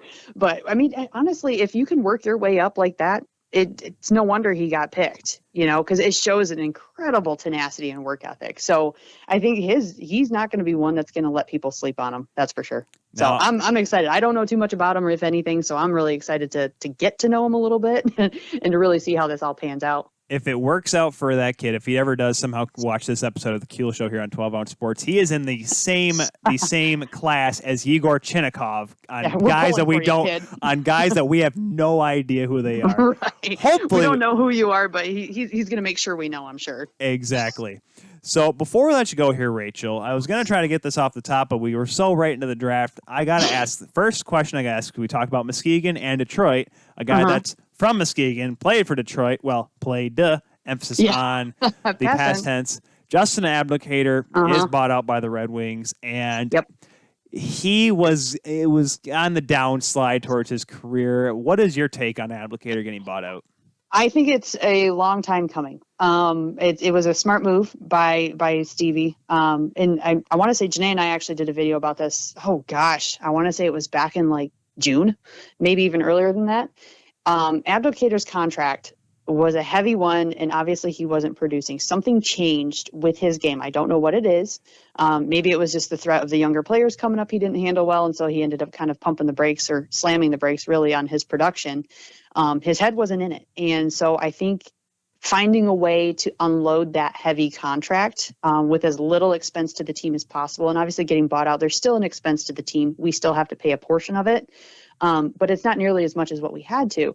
So I think with that, it was a smart move. We freed up some space. We got a little bit of cap space left, and Yzerman's done a great job of getting us cap space. But I think Abdelkader was one of the last heavy contracts we had from the Kenny Holland days, outside of the long-term IRs that we're paying out and the Datsuk thing that we had to pay out. So with unloading Abdelkader, I think it puts us in a better position to get I don't want to say cheaper talent, but monetarily, it frees up a little bit more room so we can get a couple cheaper guys or make room for a few juniors, or not juniors, from the AHL to get pulled up and kind of fill that spot, make it something more of a coveted spot and make guys work harder for it. So, I mean, obviously, I haven't talked to Abby. Obviously, I don't know how he feels about it. He probably doesn't feel great, but I think it was a smart move, and it was something that I think should have been done even last season. But the fact that we did it now and kind of opened up the opportunity for other players and opened up a little bit more money was a really smart play. And it's funny because, of course, Toronto media likes to just take every little story and be like, what does this have to do with the Leafs? And someone said, like, well, here's Abdelkader could be something for the Leafs. And Twitter just went bonkers. Listen, because we were able to take Jason Spezza at the tail end, it seemed like, of his career and have a decent year at minimum wage. And he was able to get re-signed again.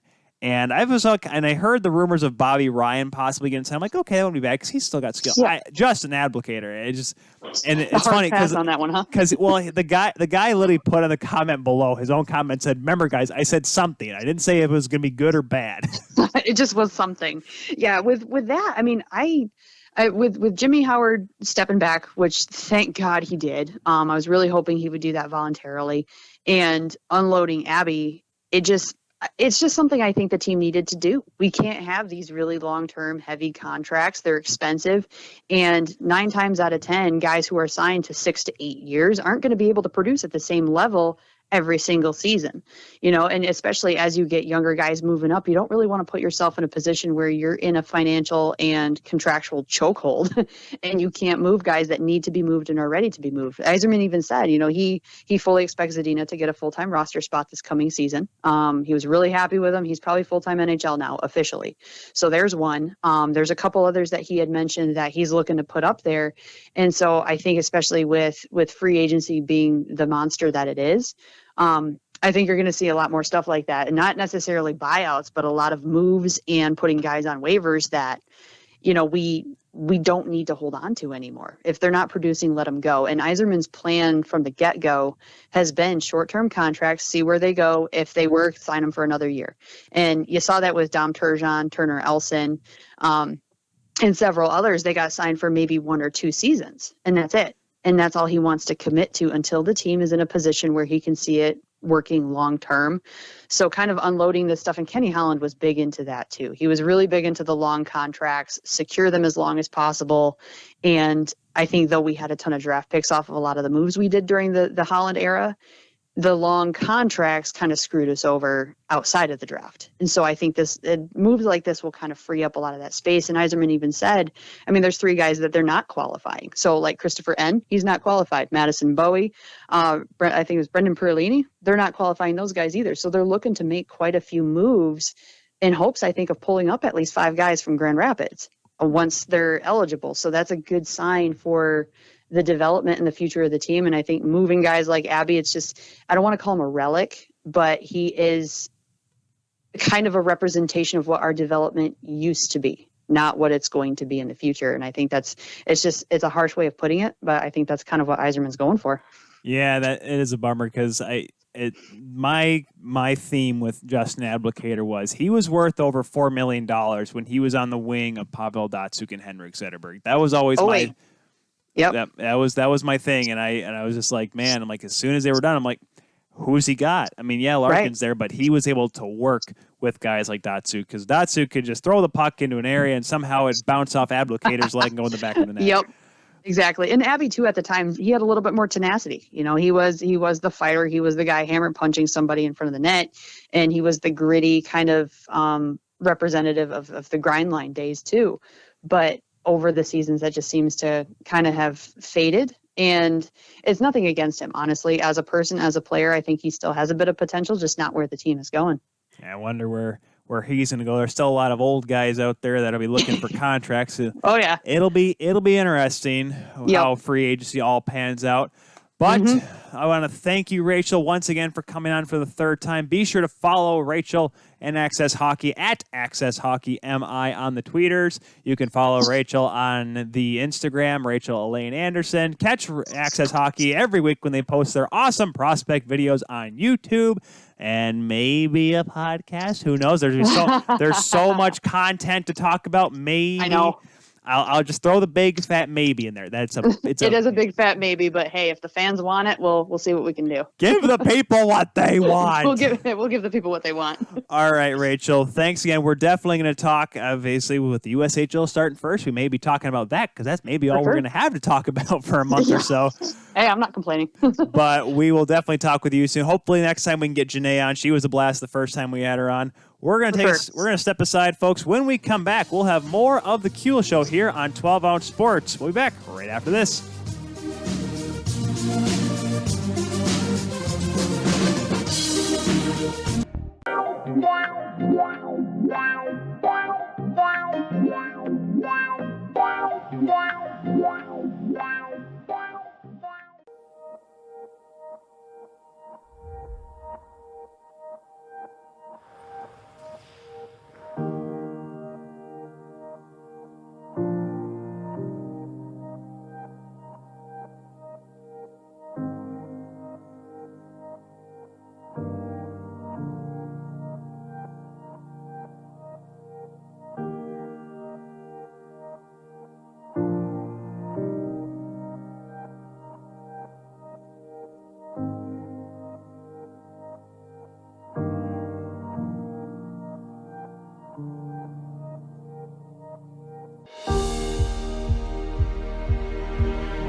Drink Aid, ready for distribution worldwide.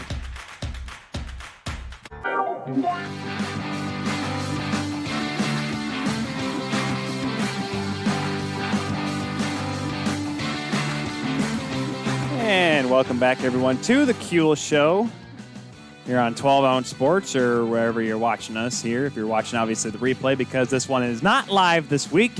If you're just tuning in, thank you very much, obviously, if you are tuning in. Only an hour left here on this show here today. I'm looking at my recording clock here to make sure I don't go over, because obviously we still have the only 2.5 hour block. If you're watching us on 12 Ounce Sports on Monday night, perfect.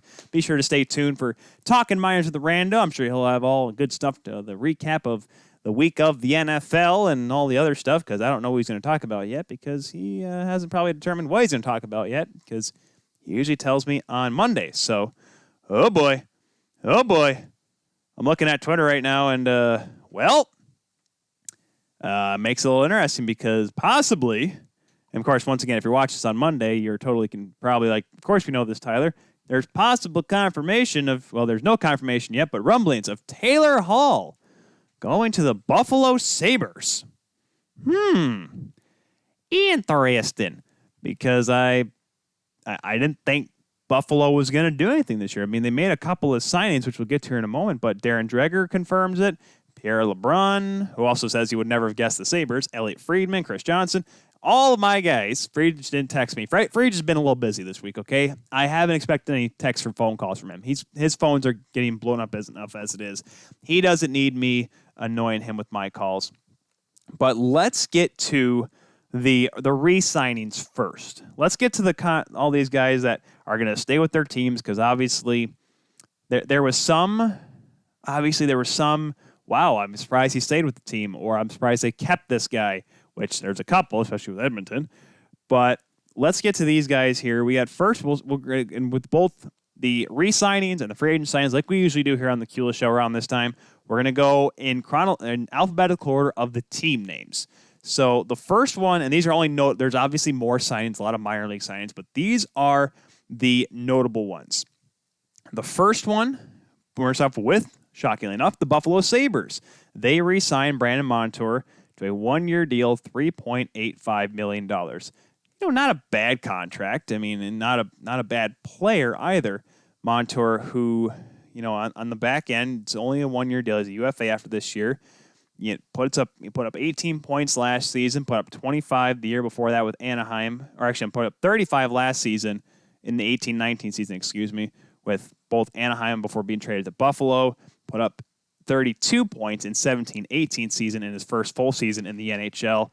Ended up playing 4 games with the Ducks in their one series that year in the postseason. And, he's an interesting player. He's not the biggest guy, but he's effective. He shoots right, which everyone just seems to love with defensemen. So good little keep there by the Buffalo Sabres. Chicago, they obviously re-signed Malcolm Subban, 2 years of what we talked about before the break when we were mentioning the lack of signing Corey Crawford and the move to get Nikita Zadorov. 2 years, $850,000 for Subban, the middle of the 3 Subban brothers. And Dominic Kubalik signed him for 2 years at $3.7 million. That should not be a shocker to anybody, okay? Because, first of all, 30 goals last season, led all rookies, was a big part of that playoff run for the Hawks to get him into the first round. He played really well in that series against the Edmonton Oilers in the play-in round. A guy that's, and I'm not saying this is a contract that he's all, just kind of betting on himself, but 2 years, and like I said, there's only a few guys that signed over 4 years in all these contracts that have happened this year. There's been a lot of 2 year, 3 years, because obviously these players want to say, hey, if the money goes up in the next couple of years, I want to make sure I can get paid then, because they signed for 7 years now at a low number.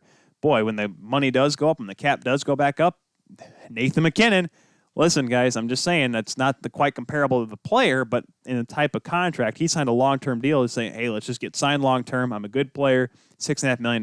Now he's a superstar who is probably worth $11 million. So that's why you see a lot of short-term contracts, especially the guy with Kubalik, because he's going to continue to ramp up the playing time. I'm sure I don't see why he wouldn't, because after such a great first year, let's see how years 2 and 3 go. Sophomore slump obviously could be there, but let's see how he does with the Hawks next season. Colorado, there's one, I don't say a couple of small signs. Valery Nichushkin, 2 years at $2.5 million. Good depth piece that the Avalanche will definitely need if they want to continue to be tough in the playoffs, tough to play against. And Andrei Burakovsky, short-term contract, once again, 2 years, $4.9 million AAV. Like that contract a lot if you are the Avalanche, since we're talking about so much about the contracts with Colorado, because we didn't get to them before with Brandon Saad. By the way, Brandon Saad, I don't think I mentioned it in the first segment, $1 million retained by the Hawks. So a little bit more cap-friendly, no pun intended, for the Avalanche. And they have Burakovsky for 2 years at 4.9. They have Landeskog to sign after this coming season. Brandon Saad, it's only 1 more year, but he'll probably be gone. They only have left to sign is Tyson Jost and Vladislav Kamenev, who's got arbitration rights. 3 more years on McKinnon at 6.3. Jonas Donskoy's 3.9 for 3 more years. JT Compher at 3.5, 3 more years. The only guy they have to sign on the back end is Ryan Graves, and I didn't look it up if he did or not. I believe he's one of the guys that filed for arbitration. I'm not sure. I'm not 100% on that, so don't quote me on that, folks. I'll probably find out when I'm done recording this, or I'll find out tomorrow, and I'm like, oh, he did sign up for arbitration rights. But Ryan Graves, obviously a very talented young defenseman, would like to see him stay with the Colorado Avalanche. And, pretty good fair contracts for the goaltenders right now. Philip Grubauer at 3.33333 for 1 more season. 2 years of $2 million with Pavel Francouz. So Colorado's in an interesting spot. They currently have almost $10 million in cap space right now. I don't think a guy like Tyson Jost is going to fill a lot of that, but you're going to want to hold on to that you don't want to make any big signings that you're going to have to pay for later, because, like I said, next year you have 4 forwards that are going to be UFAs, Ian Cole on defense, and then you're going to have the Cale Makar contract. And if he continues to do well, guys, if he continues to play at not just the Calder Trophy rate, but possibly a Norris candidate here soon, guys, that contract's going to be big. Maybe not Erik Karlsson big, but then again, I don't think Joe Sakic's that stupid to sign a guy with 1 foot. Anyway, sorry. Still a little confused on that whole deal. So Colorado's done a good job of locking up their big name talent, and obviously they want to move on from Zadorov because they see bigger and brighter things with the current defense that they have. Dallas Stars, one of the longer contracts. Radek Faksa re-signed with the team, 5 years, $3.25 million. And, once again, not a bad contract for Dallas. Yes, there is term there, but it's not a big money grab. We always continue to think, oh my gosh, when are the fourth liners going to be $5 million players? And by that, I mean like guys that are playing on the fourth line, not guys that end up being on the fourth line because their play just continues to deteriorate. I'm not saying that. I'm not saying a guy like Ilya Kovalchuk with Los Angeles where he was making $7 million playing, not even playing. I'm saying guys like Radek Faksa who signed for these long-term contracts because, yes, they're good players, but they're not the big point getters. Obviously, he's an effective player with the Dallas Stars. But you're signing him at a fair and affordable contract for long-term because, hey, maybe in 2 years, Radek Faksa is putting up 60 points in a season. All of a sudden, that 3.25 is looking pretty eco-friendly, if you know what I mean. So you're going to like him. Another year of Andrew Cogliano at 3.25. And, of course, you have the big names still are signed for a long time. Jamie Benn and Tyler Seguin signed forever. 2 more years of Alex Radulov, 2 more years of Joe Pavelski. This fair contract that gives you still room for Rupe Hintz and Denis Gurianov. You still have, I believe they have to sign. I don't think they have to sign. They have to sign. Where is he? Yoel Kiviranta. Nope, they got 1 more year of Kiviranta. And your defense is all locked up for next season, so you're all good. And the goaltending situation is locked up for 3 more years because the Stars re-signed Anton Hudobin, $3.3 million. So all of a sudden, the Dallas Stars once again have another expensive tandem in their grasp. I mean, and by that I mean split sharing goaltenders. You have 4.91666666 with Ben Bishop, and now a little over 3 with Anton Hudobin. Over $8 million between the 2 goaltenders, but here's the difference. I like this tandem, and I'm more confident in this tandem than I'm pretty sure a lot of people were with Kari Lehtinen and Antti Niemi. The Dallas Stars, I don't know if they're going to be able to make that same run, and there may be some more moves that Jim Nill's going to have to make here to open up cap space because as of right now, I mean, they do have some room, over $6.5 million in space. I don't know if Gurianov and Rupe Hintz are going to take up all that, but once again, you have to sign a little few of your minor leaguers to 2-way deals. You're going to have to hold off on some money for the future if you want to keep guys like Andrew Cogliano. If you're going to, Yoel Kiviranta, if he has a great regular season next year and a great season in general, his numbers and his value is going to go up. Miro Heiskanen, he's an RFA after the next season. Look out there. There's a guy that's easily making 6 unless he just has a complete and utter gong show of a 3rd year of his ELC. There's going to be a lot of moves, and I think Dallas is still going to be good. I don't know if they're going to be able to, but here's the difference, though, between this year and last year. They're not going to sneak up on anybody. We saw what St. Louis' problem was. St. Louis, they were last in the league and then shocked everyone when they made it all the way to and won the Stanley Cup. They went from last to first. They did it. They didn't do it this year because, people were kind of expecting it. Yes, they were the best team in the Western Conference, but come playoff time, people knew how to beat the Blues. By that, I mean Vancouver knew how to beat the Blues. And, I wonder if Dallas is going to have that same problem. Yes, Dallas, they kind of snuck up on everybody. Anton Hudobin rode this team all the way to 2 wins away from the Cup final. And this was without production from Tyler Seguin for most of the playoffs. Alex Radulov was pretty quiet. Jamie Benn came on late, but he was pretty quiet through the first couple rounds. You had to rely on a lot of young guys. Denis Gurianov, like I said, Kiviranta, Faksa didn't play the biggest role, but you did find Joe Pavelski's fountain of youth. Obviously, Miro Heiskanen was great in the first couple rounds. Alexiak, Klingberg, all those guys really stepped up for the Dallas Stars. And you wonder if people are going to be surprised. Like, people will take them a lot more seriously next year. I'm not saying they weren't taking them seriously this year, but I don't think anyone really thought Dallas had a shot to go far in the playoffs. So that's why I don't know if Dallas will be as good. Edmonton, they signed Tyler Ennis for 1 year, $1 million. Good, hardworking player. I like him. I wish the Leafs had him back on their team because he's the kind of guy that you like in your lineup. He's tough. He's quick. He can play. He's got skills, but he's willing to get in the corners and play tough hockey. Here's the one that got everyone all out of sorts there in Edmonton because Edmonton just loves tearing on their own team, just like Leafs fans do. Who would have thought? Mike Smith, 1 year, $2 million. Okay. Well, so I'm trying to figure out where the problem is here, guys. I'm trying to figure this out myself because it's not the worst contract. First of all, it's a year, which is not even going to be a full season, guys, okay? Not even going to be a full season. Let's just take a quick look at, you have Mikko Koskinen. Good Lord, Tyler. $4.5 million for 2 more seasons. Their goaltending prospects include who they signed Anton Forsberg, Stuart Skinner, Dylan Wells, and Olivier Rodrigue, who came out of the QMJHL.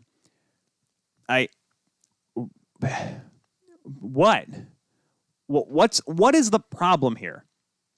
With their $730,000, they would have had 2.732 left in cap space had they not signed Mike Smith. What goaltender were you going to get at that number? Were you going to get Corey Schneider? Were you going to get Jimmy Howard? Mike Smith is probably your best bet, guys. After all the big name guys got taken, there was no room for this team to pick up a goaltender for the amount of players they have signed right now. You have a guy you saw the McDavid contracts. You have Nuge for 1 more year at $6 million. James Neal, who a lot of people thought they were going to get rid of earlier, 5.75. Zach Kassian, he'll be signed for 4 more seasons at 3.2. I don't see what everyone's got an issue with. He's a good goaltender. All right. I'm not saying Koskinen is worse than Mike Smith, but if you're going to platoon him like you did last year, have a 1A, 1B, which it worked. They came 1 point away from going into the play-in round and not having to face Chicago, and it would have been Dallas taking on Chicago, which I think would have been a very interesting series, to say the least. But why are Edmonton fans so out of sorts about this? What is wrong with signing a veteran goaltender for it's not a 5-year contract at $2 million. That's different.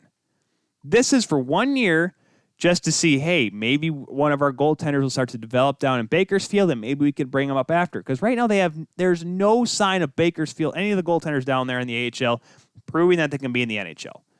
Anton Forsberg was signed in there just in case one guy gets hurt. And they could bring him up in the lineup and say, hey, you played in the NHL before, you'll suffice for now. That's why they keep around Mike Smith. His numbers weren't great last year. Okay. They weren't great. They were not as good as they were the year before he was in Calgary. I get that. I understand. The numbers weren't great, but who is going to be your backup?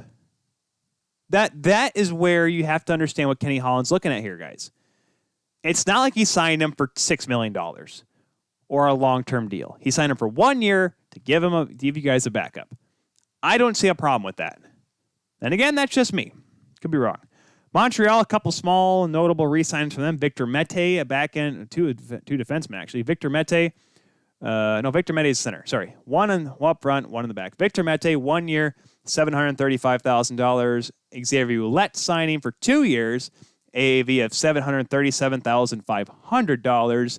Montreal just kind of keeping those guys around because, they had to sign Josh Anderson for a long time, so they're going to have to be frugal, to say the least. San Jose, a big contract here that they were able to make. Kevin LeBanc signing 4 years, $4.725 million. Let me tell you this here, guys. I am not shocked, by the way, because this guy should have been making this money last year. He signed a $1 million contract because Doug Wilson's like, hey, we don't have anything right now. Could you just, for 1 year, sign for $1 million? And he did. He was willing to take it. The team sucked.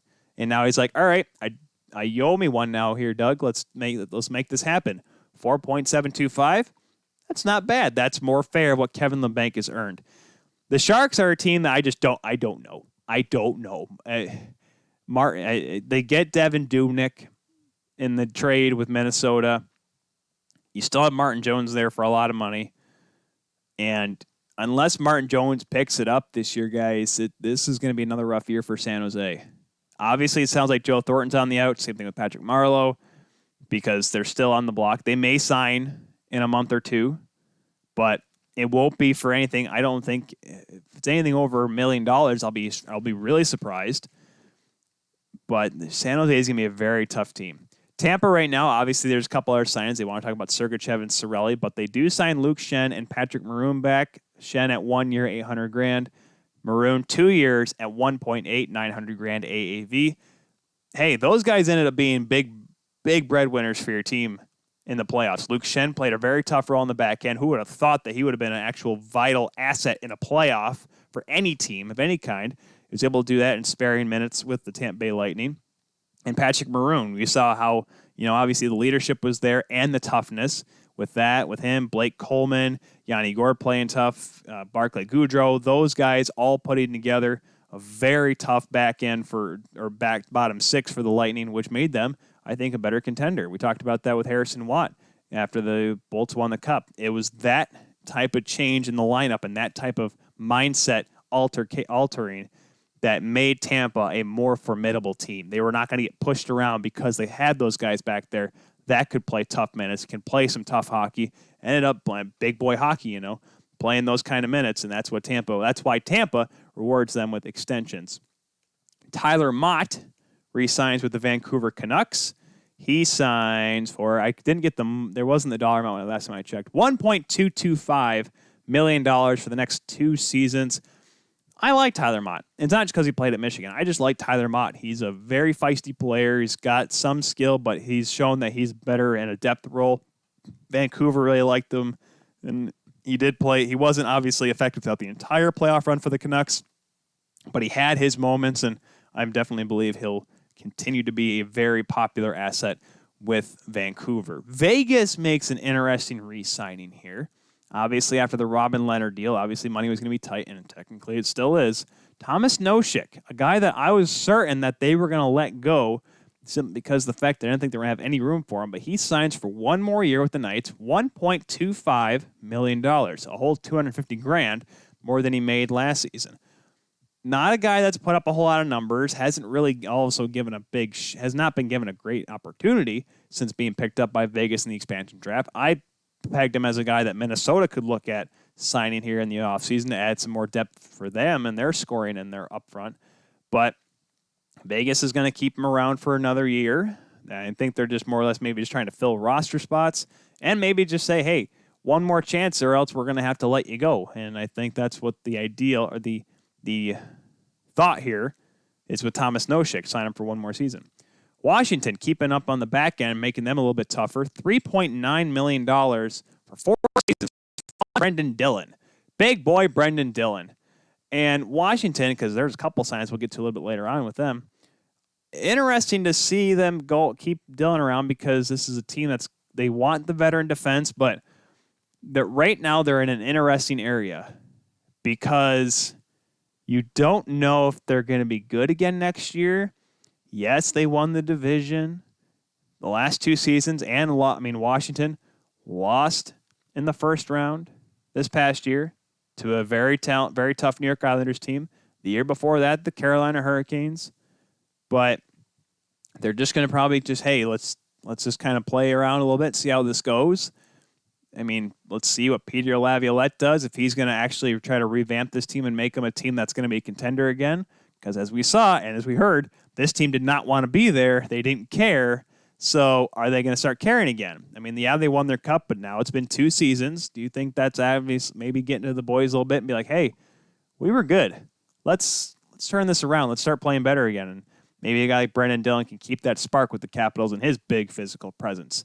Nathan Beaulieu is the only real key re-signing for the Winnipeg Jets. Signs for 2 years at $1.25 million, keeping up with the back end of a relatively depleted blue line for the Winnipeg Jets. Now, to our main event of the evening. How much time do I got here? A little over half hour. Okay. We're probably going to go short on the 2.5 hour time span. I'm just making sure because let's just put it this way. This is being streamed while I am working. So I have to make sure, and I can't be at the top of the hour, at the bottom of the hour on here to make sure it starts. So this did start a minute or 2 early. And it's going to end a minute or 2 early. So I don't want anyone panicking, but I should make sure I was right on time here. Let's go to the signings of free agency. Once again, we're going to go alphabetically. We'll start with the Anaheim Ducks. And this was a An interesting signing given where the Ducks are at right now. Yes, they have Cam Fowler locked up forever, and they still have some talent up front, and Raquel, and Getzlaf's getting older, but they lost Corey Perry, and John Gibson's still there in goal. So you didn't think they were going to go really buy anybody. But then they go and get Kevin Shattenkirk, 3 years, $3.9 million. And first of all, congratulations to Shattenkirk, a guy who's, by the way, is still getting paid for his buyout, or still costing New York Rangers money for his buyout. A guy that went from 1.5 after a pretty dismal run in Manhattan, was able to have a pretty good year. Once again, was not the top guy. I can't stress that enough. Was not the top guy in Tampa. Was not treated as the top guy. But that kind of helped him kind of gain his confidence back. I'm like, all right, there's no pressure on. Let's just go out there and play. And he put up good numbers, was a big part, one of their better defensive scorers in the playoffs, played well in his own end, and showed why he was the highly touted defenseman coming out of the St. Louis when he was traded to Washington and ended up signing that big contract with the Rangers. Now he goes to Anaheim, $3.9 million. It's not a big one. I think I said that too. He was not going to sign a huge number contract, but he was certainly going to get a raise for his play with the Tampa Bay Lightning last season. And it's a little bit of term. Only 3 years, though, and, the Ducks maybe just want that kind of guy around their team right now that says, hey, he's a winner, he's experienced, and you still have, I don't want to say a pretty old defense core. I'm looking at it right now on capfriendly.com for the Ducks.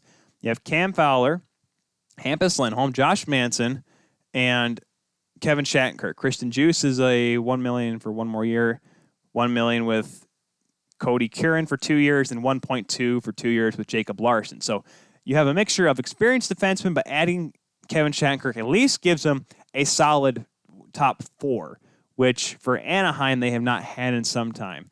Yeah, you have Adam Henrique, who is a little bit older. Jakob Silfverberg's almost turning 30. David Backes is still a thing, just letting you guys know. But, I don't know what the Ducks... I thought the Ducks were going to be better last season, but I'm not sure. As of right now, by the way, the Ducks only have one signed goaltender. That is John Gibson, who is signed through... Is it 2027 he signed through? He is signed through 2027. Okay. Because I have to remember now, because they added the year 2027, I have to see how long he's going to be on there. So I wonder what the Ducks are going to do. They're obviously going to need a goaltender, and there's a lot of cheap options out there now with a couple of guys getting signed, so I wonder how that's going to go for the Anaheim Ducks. I want them to be better. Much as I don't like the California teams, I just want them to be better. With John Gibson, because he's going to be, I don't want to say he's already reached his peak, but you have him for so long. Give the guy a team to play in front of him. Maybe you may be able to make some success come the postseason. Boston signs Craig Smith from the Nashville Predators, 3 years, $3.1 million. A very fair deal. A very fair contract for a guy that has slowly gone down the depth chart in Nashville, with guys like Philip Forsberg coming on, Victor Arvidsson, the signings of Matt Duchene, Kyle Turris being bought out makes things a little interesting, but we'll get to his name here in just a minute. But his value with the team went down a little bit, so that's why they were not poised on re-signing him, and that's where Boston said, hey, we could use just a little bit more. I still say that Boston team didn't need any more. It just looked like they were just so defeated going into that playoff. And against Tampa specifically, it just looked like there was nothing in the tank against the Lightning. So maybe adding a little bit more with Craig Smith, that may help Boston next season. The President's Trophy winning Boston Bruins, by the way. The Buffalo Sabres, obviously with possibly Taylor Hall. Is that official yet? Can I say that yet? I'm just checking here. Let's see. Oh, yes, it's official. It is official. Yes, it has been made official. It's unfortunately not live for you folks here, but here it is. Taylor Hall, 1 year, $8 million. So that's who we're going to start off here with the Buffalo Sabres, Taylor Hall. And, well, after we reported on it last Monday, Arizona was looking to shop Taylor Hall's signing rights. That obviously didn't work out. Bill Armstrong had to come out and say, hey, he's going to be available, guys. So he signs 1 year for $8 million. Okay. All right, let's Buffalo. I don't know if this for Taylor Hall is a money thing. Obviously, $8 million is a great contract. It's a pretty high value. But is this Buffalo making a push? Kevin Adams right now making deals here. He gets Cody Eakin, who didn't obviously have a big point production year last year, but proved to be effective in the past with Vegas. Didn't get a great chance of Winnipeg in my eyes. They signed Toby Reeder from the Calgary Flames. He's a guy that can play play in a depth role for you. Yeah, you still have to re-sign Sammy Reinhart and Victor Olofsson. Obviously, Olofsson, that's going to be a big contract that they're going to sign. But Eichel, Skinner, Hall, Okposo. Okposo. I'm thinking of Franz Nielsen got bought out by Detroit. Okposo, Eric Stahl. You get Eakin. You have Tage Thompson, who can be obviously some depth guy for you. Edmunds Gergensons. They obviously lose Evan Rodriguez last year to Pittsburgh. But that's your forward group there. I'm not saying that's going to be like the best top six, maybe top 3 lines for you. But there should be I'm not saying this is the year Buffalo goes to the playoffs, but this should be the sign that Buffalo should, and I mean should, make the playoffs. They have the talent. They have both veteran talent. Eric Stahl, still one of the big point producers last year for Minnesota. You have the young talent, Jack Eichel, Victor Olofsson. You have decent defense for the most part. You have Colin Miller for 2 years. You kept Brandon Montour, Jake McCabe. You have Rasmus Dahlin 1 more year before his RFA contract. Brandon Davidson gets re-signed for 1 more year. Rasmus Ristolainen's been on the trade block for a while, but hey, they're going to keep him because he's right-handed and he's a pretty solid defenseman for the most part. If Carter Hutton can have a turnaround season, guys, Buffalo, this Atlantic division's getting a little tight here, I mean, if Carey Price can play well in Montreal, and if Ottawa with these prospects just start to get a little bit closer, and Detroit, haven't gotten to them yet, they're starting to turn things around. And if Florida, Florida, what are you doing? Billy Zito's doing something down there. Like I said, we'll get to them in a minute. Tampa's still going to be good. Boston, Toronto, Toronto, I think they'll still be good. Boston will still be good. This Atlantic division just getting a little bit tighter. We haven't even gotten to the other teams yet, too. We'll get to them later on. I should have gone by divisions, what I should have done here. Actually, no. Yes, we're going to call an audible right now. Anaheim, they're in Pacific, but they suck. We're going to jump. We're going to do the Atlantic Division. Detroit had, and I didn't think anything was going to happen with Detroit this year, just because they're going to stink. They're going to try to develop through the draft, maybe just trade for draft picks if anything. But then they have this interesting little weekend of them. Steve Yzerman's like, we have some money to spend. Let's spend it. It wasn't the first deal, but they get Troy Stetcher, 2 years at $1.7 million. Okay. Interesting indeed. A little bit of your depth piece there. They pick up Bobby Ryan, who was bought out by the Senators, 1 year at 1.5, kind of show, hey, Bobby, prove to us that you can play in the NHL. You can get a bigger number next year. Kevin Shattenkirk, you saw what happened there? All right, do it here with Detroit. He's going to get time, guys. He's going to get time, that's for sure. All right, okay. They signed John Merrill from the Knights. Okay, that puts a little more on your defense. 1 year at $925,000. And then you get, earlier today, they get Vladislav Nemestikov. That's 2 years at $2 million. Okay, he played some big minutes with Colorado Avalanche. Okay, all right. You're added some scoring. And you get Thomas Greiss as your goaltender. 2 years, $3.6 million. Okay. Detroit. This may be a thing. Hey, guys, you always talk about, the Yzer plan. The Yzer plan. Like, oh, my gosh, why would you ever draft this guy, Stevie? Lucas Raymond, come on. Mo Seider, come on. Listen, once again, same thing with Ottawa, same thing with Buffalo. I don't know if they're going to be a playoff team, but they're going to be competitive. Detroit's not going to just be a pushover this year. And I'm not saying Bobby Ryan's going to put up 80 points. I'm not saying John Merrill is going to be a Norris candidate. I'm not saying Nemestikov is going to play 25 minutes a night. I'm not going to say Thomas Greiss is going to win 20 games for you. But this may be, because you have Greiss now and Bernier, 2 veteran goaltenders. They're going to be a tougher team to play against. And I like what Yzerman does here. These are not big contracts. The biggest contract you have is your goaltender in Greiss, which the way their goaltending's been, I'm pretty sure that's an okay move to make. You're not signing it for 6 years like you did Jimmy Howard. It's 2 years to at least give you enough time to find a goaltender and develop him.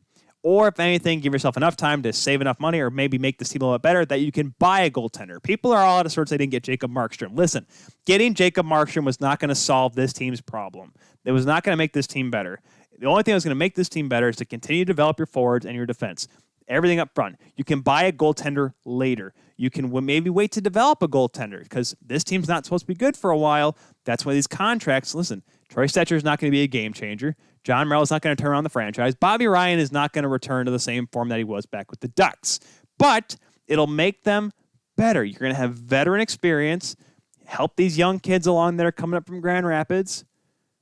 Obviously, you're not going to have Franz Nielsen. I get that. You bought him out. But, guys, Detroit's a little bit better.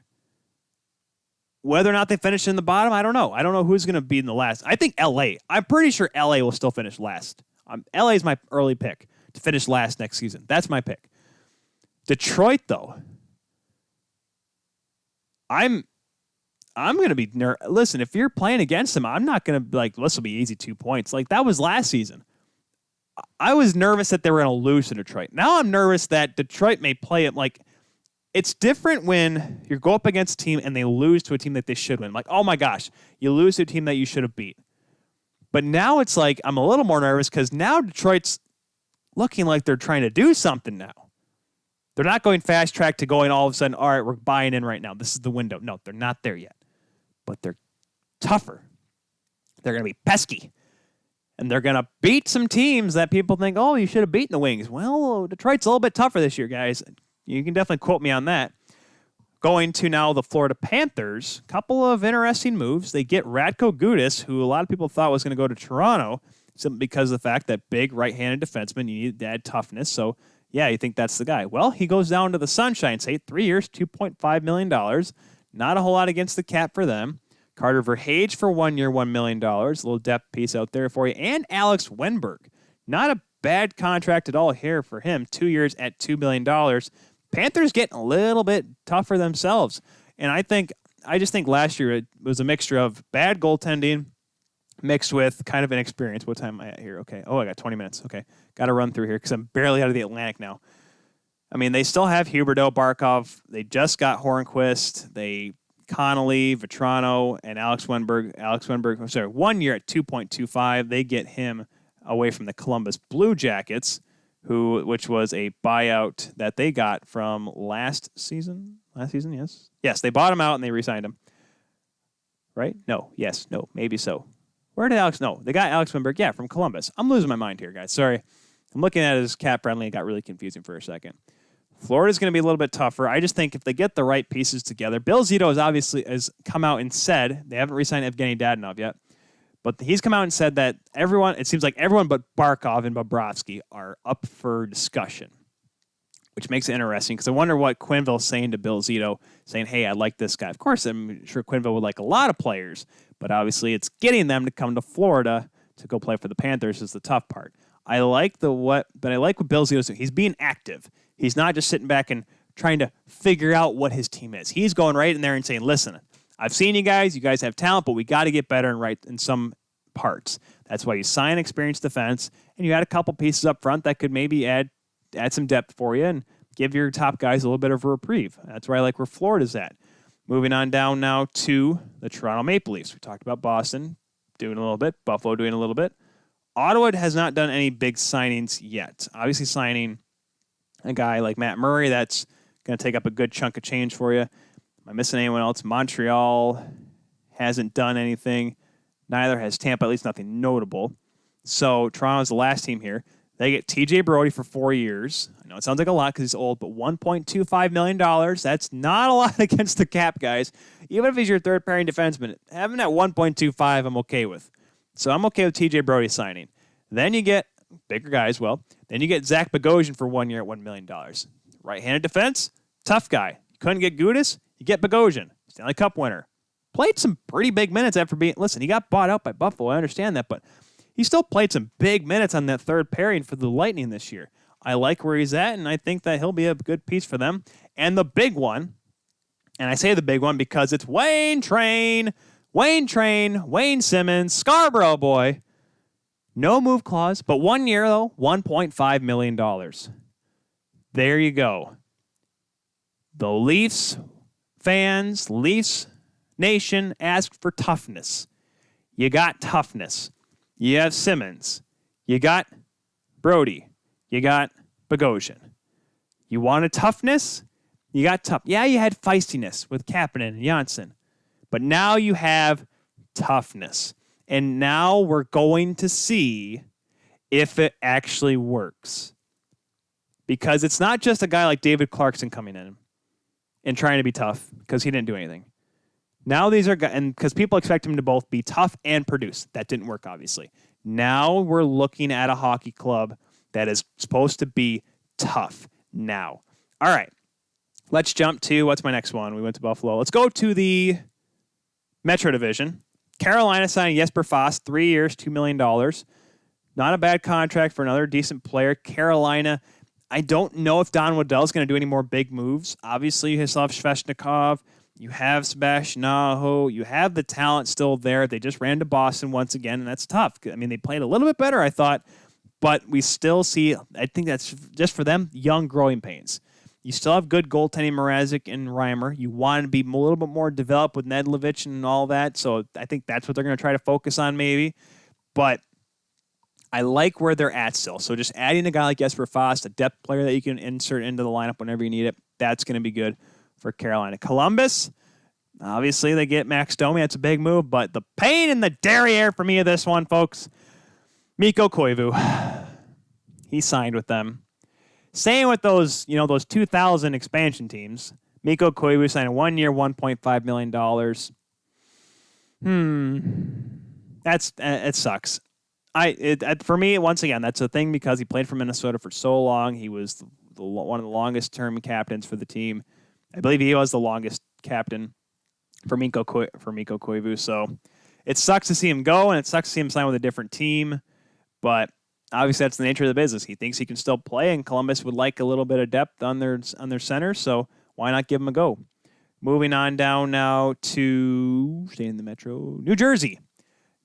Well, they bought out Corey Schneider, and their goaltending they kept Scott Wedgwood. He's still around. Mackenzie Blackwood is still pretty young. So what do they get? They end up getting Corey Crawford, 2 years, $3.9 million per. And that I think this is mainly a contract to, hey, let's get a guy that can play NHL minutes, but also be there to kind of help bring along Mackenzie Blackwood because he's not there yet. He's good. He's not there yet, Devils fans. And I like this move because, like I said, once again, you only have 2 years of Corey Crawford. This is not a 5-year deal with Corey Crawford. This is, hey, Corey, just give us a couple years. Blackwood will be the starter by then. We'll see what we get you from there. Because you're going to want a goaltender because obviously Schneider was nowhere near an NHL goaltender anymore. Apologies. Great on commentary. Did a lot of great stuff with NBC during the playoffs, I'll tell you that. But I like this move because you get a goaltender that can give you good starts throughout the season. He's not the Corey Crawford from this Cup years, I know. He looked really good again in that series against Vegas, really helped Chicago compete against the Knights, but obviously he's not the same Crawford, but he'll still give you good starts. Obviously, and I think New Jersey will be a little bit stronger this year. I'd like to think so. I like to think they have a little bit more pizzazz, but we'll just have to wait and see with what New Jersey does. The Rangers, not doing squat after signing Alexi Lafreniere.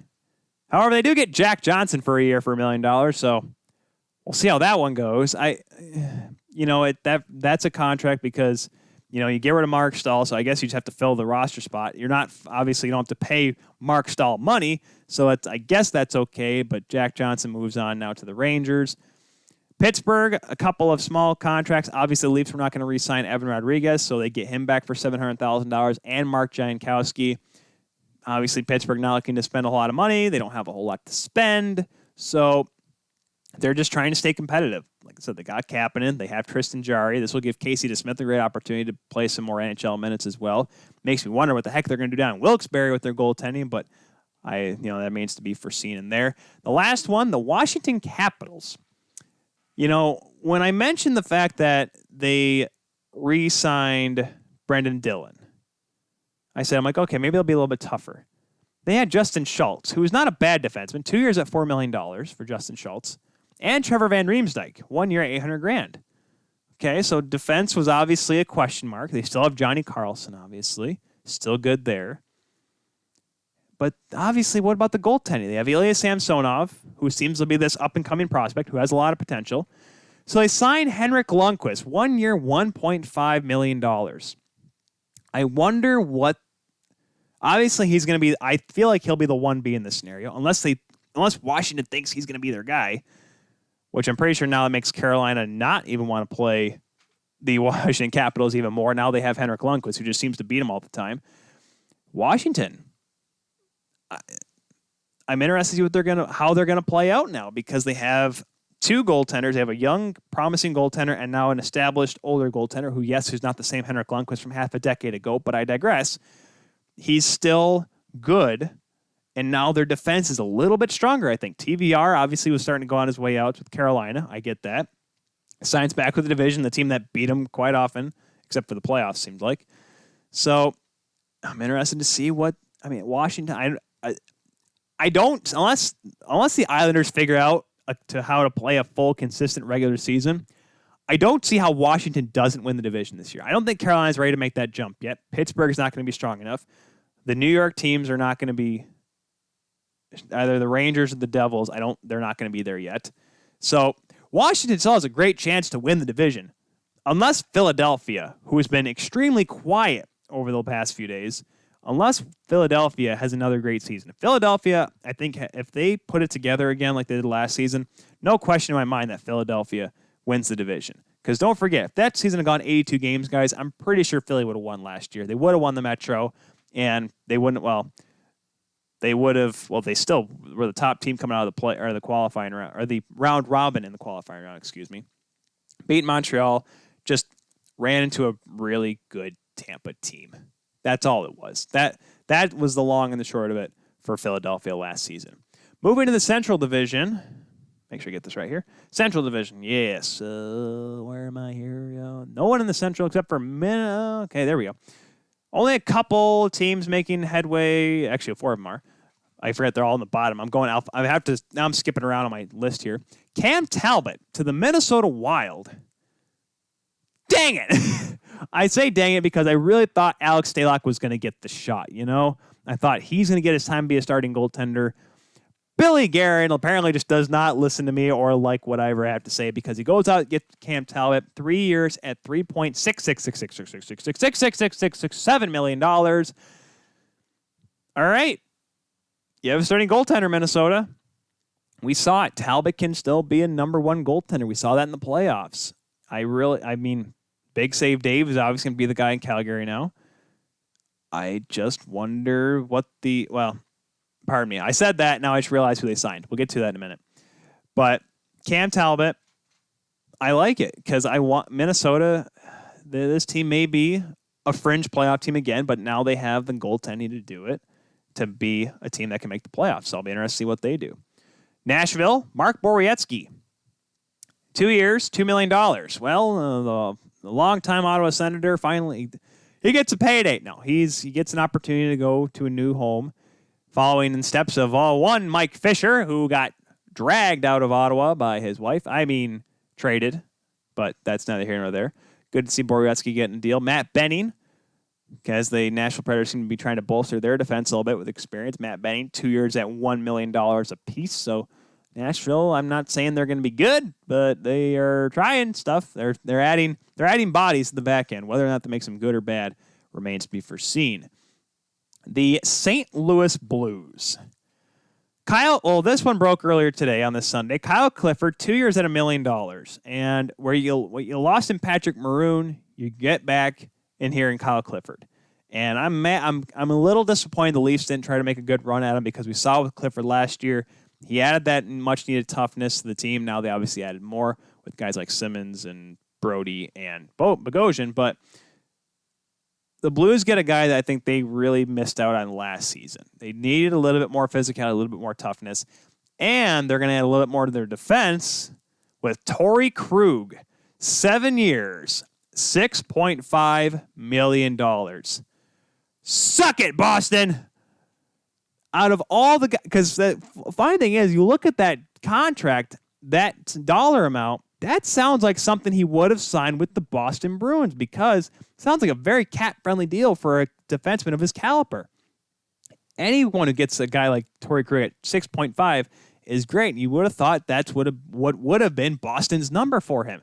It's not a big pay raise, but clearly there's got to be something behind this. I'd like to hear the story behind Torrey Krug's decision. Unless Boston was just straight up not going to offer him anything, because that's only a $500,000 raise, right? If I'm not mistaken, he was only making $6 million last season. Let's quick check this out here. Let's jump back on cap friendly. We're St. Louis. There we are. The reason why I was saying, like, oh man, nothing's happened in the Central, because Chicago and Dallas have not made any real big moves right now. Torrey Krug, who is tied with Justin Falk for the longest contract the biggest contract, longest contracts. Pardon me. He was making $525, so he's $1 million more raise. But you would think with Torrey Krug, he was going to be looking at $8 million. That's what we were all talking about. That's why we thought if he's going to stay in Boston, it's going to be a $6 or $7 million contract, because they need to obviously save space for the continuing future. And that's what, but it seems like Boston's always been able to pull that off. Patrice Bergeron, Brad Marchand, Pasternak. And we thought Krug was going to follow suit. But yet, he goes to St. Louis for less than what his value is at. So that's why it makes this all very interesting, because I was waiting to see, Torrey Krug signs with St. Louis. I'm like, they gave him what they were going to give Pietrangelo. This is what is less than what Pietrangelo was going to get with the Blues. This is what's less than what Pietrangelo is going to make with another team when he signs with them, because by the time you probably watch some Monday night on 12 Ounce Sports, he probably already signed. But that is a very interesting story I'd like to hear, because now St. Louis, who all looked like all signs are pointing towards them falling off the cliff. Louis Pietrangelo, Binnington sucks. This whole team's going to go down this. Jake Allen, you don't have a backup goaltender anymore. Now it's just Jordan Binnington. You had Torrey Krug. You had a little toughness in Clifford. St. Louis will still be there, guys. St. Louis will still be there. Are they a cup favorite? I don't know. I have to watch their regular season next year to tell me that. Preseason? No, I don't think so. But I'm not going to count them out, though, when they had a top caliber defenseman like Torrey Krug. Winnipeg, they stayed active and they stayed relevant with signing Lucas Spiza, defenseman, for 1 year, $800K, and Nate Thompson, adding a little bit of depth to their centers, 1 year, $750K. And how much time we at here? Got about 5 minutes here to run through the. Well, I got a little over 5 minutes, I think, right? Yeah, we'll just say 5 minutes for stuffs and funds. Go to the Pacific Division now. We did mention Anaheim, Kevin Shattenkirk. Edmonton Oilers were pretty active. They did, like I said, they signed Anton Forsberg to a cheap contract, probably going to be in the minors in Bakersfield. Like I said, once again, call up. They pick up Kyle Turris after he was bought out by the Nashville Predators. 2 years at $1.65 million. Not a cheap or not an expensive contract. Once again, this is a deal. I'm like, hey, we know what you can do. You obviously couldn't do it in Nashville. If you can do it with us, we can offer you more. I still think Kyle Turris has more in the tank. I just don't. It just didn't click in Nashville. I'm sorry. Not everyone can be Mike Fisher and have good numbers in Ottawa and then go down to Nashville and still be a good player. Listen, Nashville hot chicken doesn't save everybody. Peyton Turge even agrees with me that Nashville hot chicken, it's fascist. No, it's not fascist. It's not apparently as good as it is. I'm sorry. I need a drink here. Starting to my throat's starting to get a little dry. So great move by Edmonton to pick up Turris. Jesse Puljujarvi comes back over from overseas. He signs for 2 years at $1.175 million. He left, obviously, a lot of controversy behind that. Obviously, a lot of bad taste with the previous regime. He gets an opportunity now. Not the previous regime, that was with Ken Holland. But he gets an opportunity now to come back to a team that's obviously started to figure things out. And I think he can add that extra little bit that Edmonton was missing out on. You obviously have the big two of McDavid and Draisaitl. Good Lord, Tyler. That was a brain fart. You have Nuge for another year, and you can add Puljujarvi and, like, hey, prove yourself. And once again, 2 years from now, you can bump up that money. Show if you can actually be the player that everyone thinks you can be. And yes, you'll get your payday. And the big one is Tyson Barrie. And I can't go on it too long because we are running out of time here today. Tyson Barrie, 1 year at 3.75. These reports that people are saying that he left money on the table, I know these are my insiders. All right, these are my big name guys. Dreger, LeBron, everyone was saying they left money off the table. I still cry BS on that one. I don't think Tyson Barrie was worth $7 million or $6 million, whatever they were saying that he could have made. I don't see him as that kind of a defenseman anymore. His value went so far down because, and listen, I know it's the Leafs were just all sorts of out of whack with defense last year.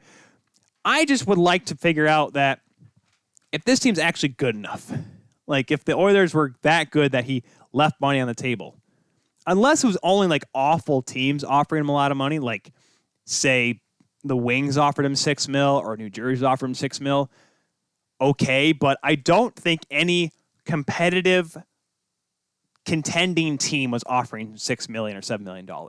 That's my take on all this.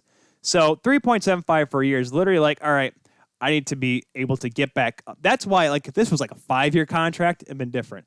But the fact they signed for 1 year for 3.75 just shows me in reality that, hey, you're not worth $6 million, but you have 1 year to bump up your stock again. I don't believe the BS about him actually being a top-end defenseman anymore. He was talented. He put up great numbers with Colorado, but the system he played in allowed that. Cale Makar is taking Tyson Barrie's spot right now. I'm just saying. I don't know if Cale Makar will work anywhere else, but it's working in Colorado. I'm not saying it wouldn't work anywhere else, but I'm just saying Tyson Barrie is not worth $6 million. Just end that conversation now. Calgary, big spenders this week here, guys. Chris Tanev at 4 years, $4.5 million, pulling away from Vancouver. That's not the only guy they get from Vancouver. Adding a little bit more depth on defense. Played some pretty big minutes. Had a couple of gas in the playoffs that were pretty big, especially since they were the playoffs. But has a lot of upside to him as a right-handed shot defenseman. You got to like where he's at. Add a little toughness. Keep the toughness with Zach Ronaldo, 1 year at $700K. And the big move, Jacob Markstrom, 6 years, $6 million. Is that not the worst contract? Making sure who we got left here. I think we only got one more team to talk about here. Yes, one more team that had a big signing. That was Vancouver. Well, yeah, the team that lost him. This is the worst contract because Braden Holtby signs with Vancouver for 2 years, $4.3 million. I'll just say it now because it's obviously a pretty well-known contract. I like what Vancouver gets because they keep a number one goaltender, and Demko doesn't have to be thrown to the Wolves yet. But quickly here before we go off the air, it's the worst contract because 6 years, because Markstrom's not young, guys. This would have been a great contract to sign 4 years ago, but that was when Markstrom wasn't worth $6 million. And yes, he is worth $6 million now. But the fact that you sign him for 6 years, this is a Bobrovsky, but like a little bit less. Here's Bobrovsky signing for 7 years for $10 million.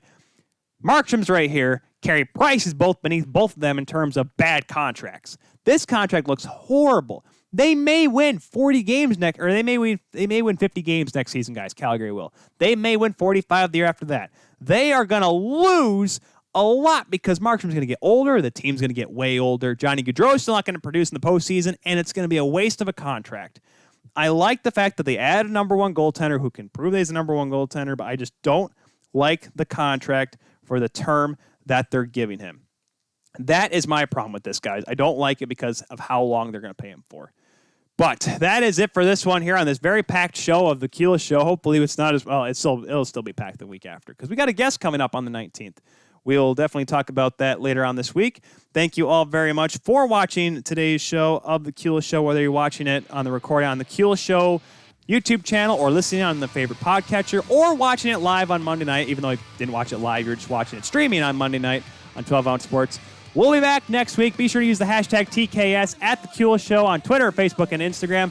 Thank you all very much. I am your host, the Insider of the Insiders, Tyler Keelis, saying so long, and we'll see you next week here on the Keelis Show.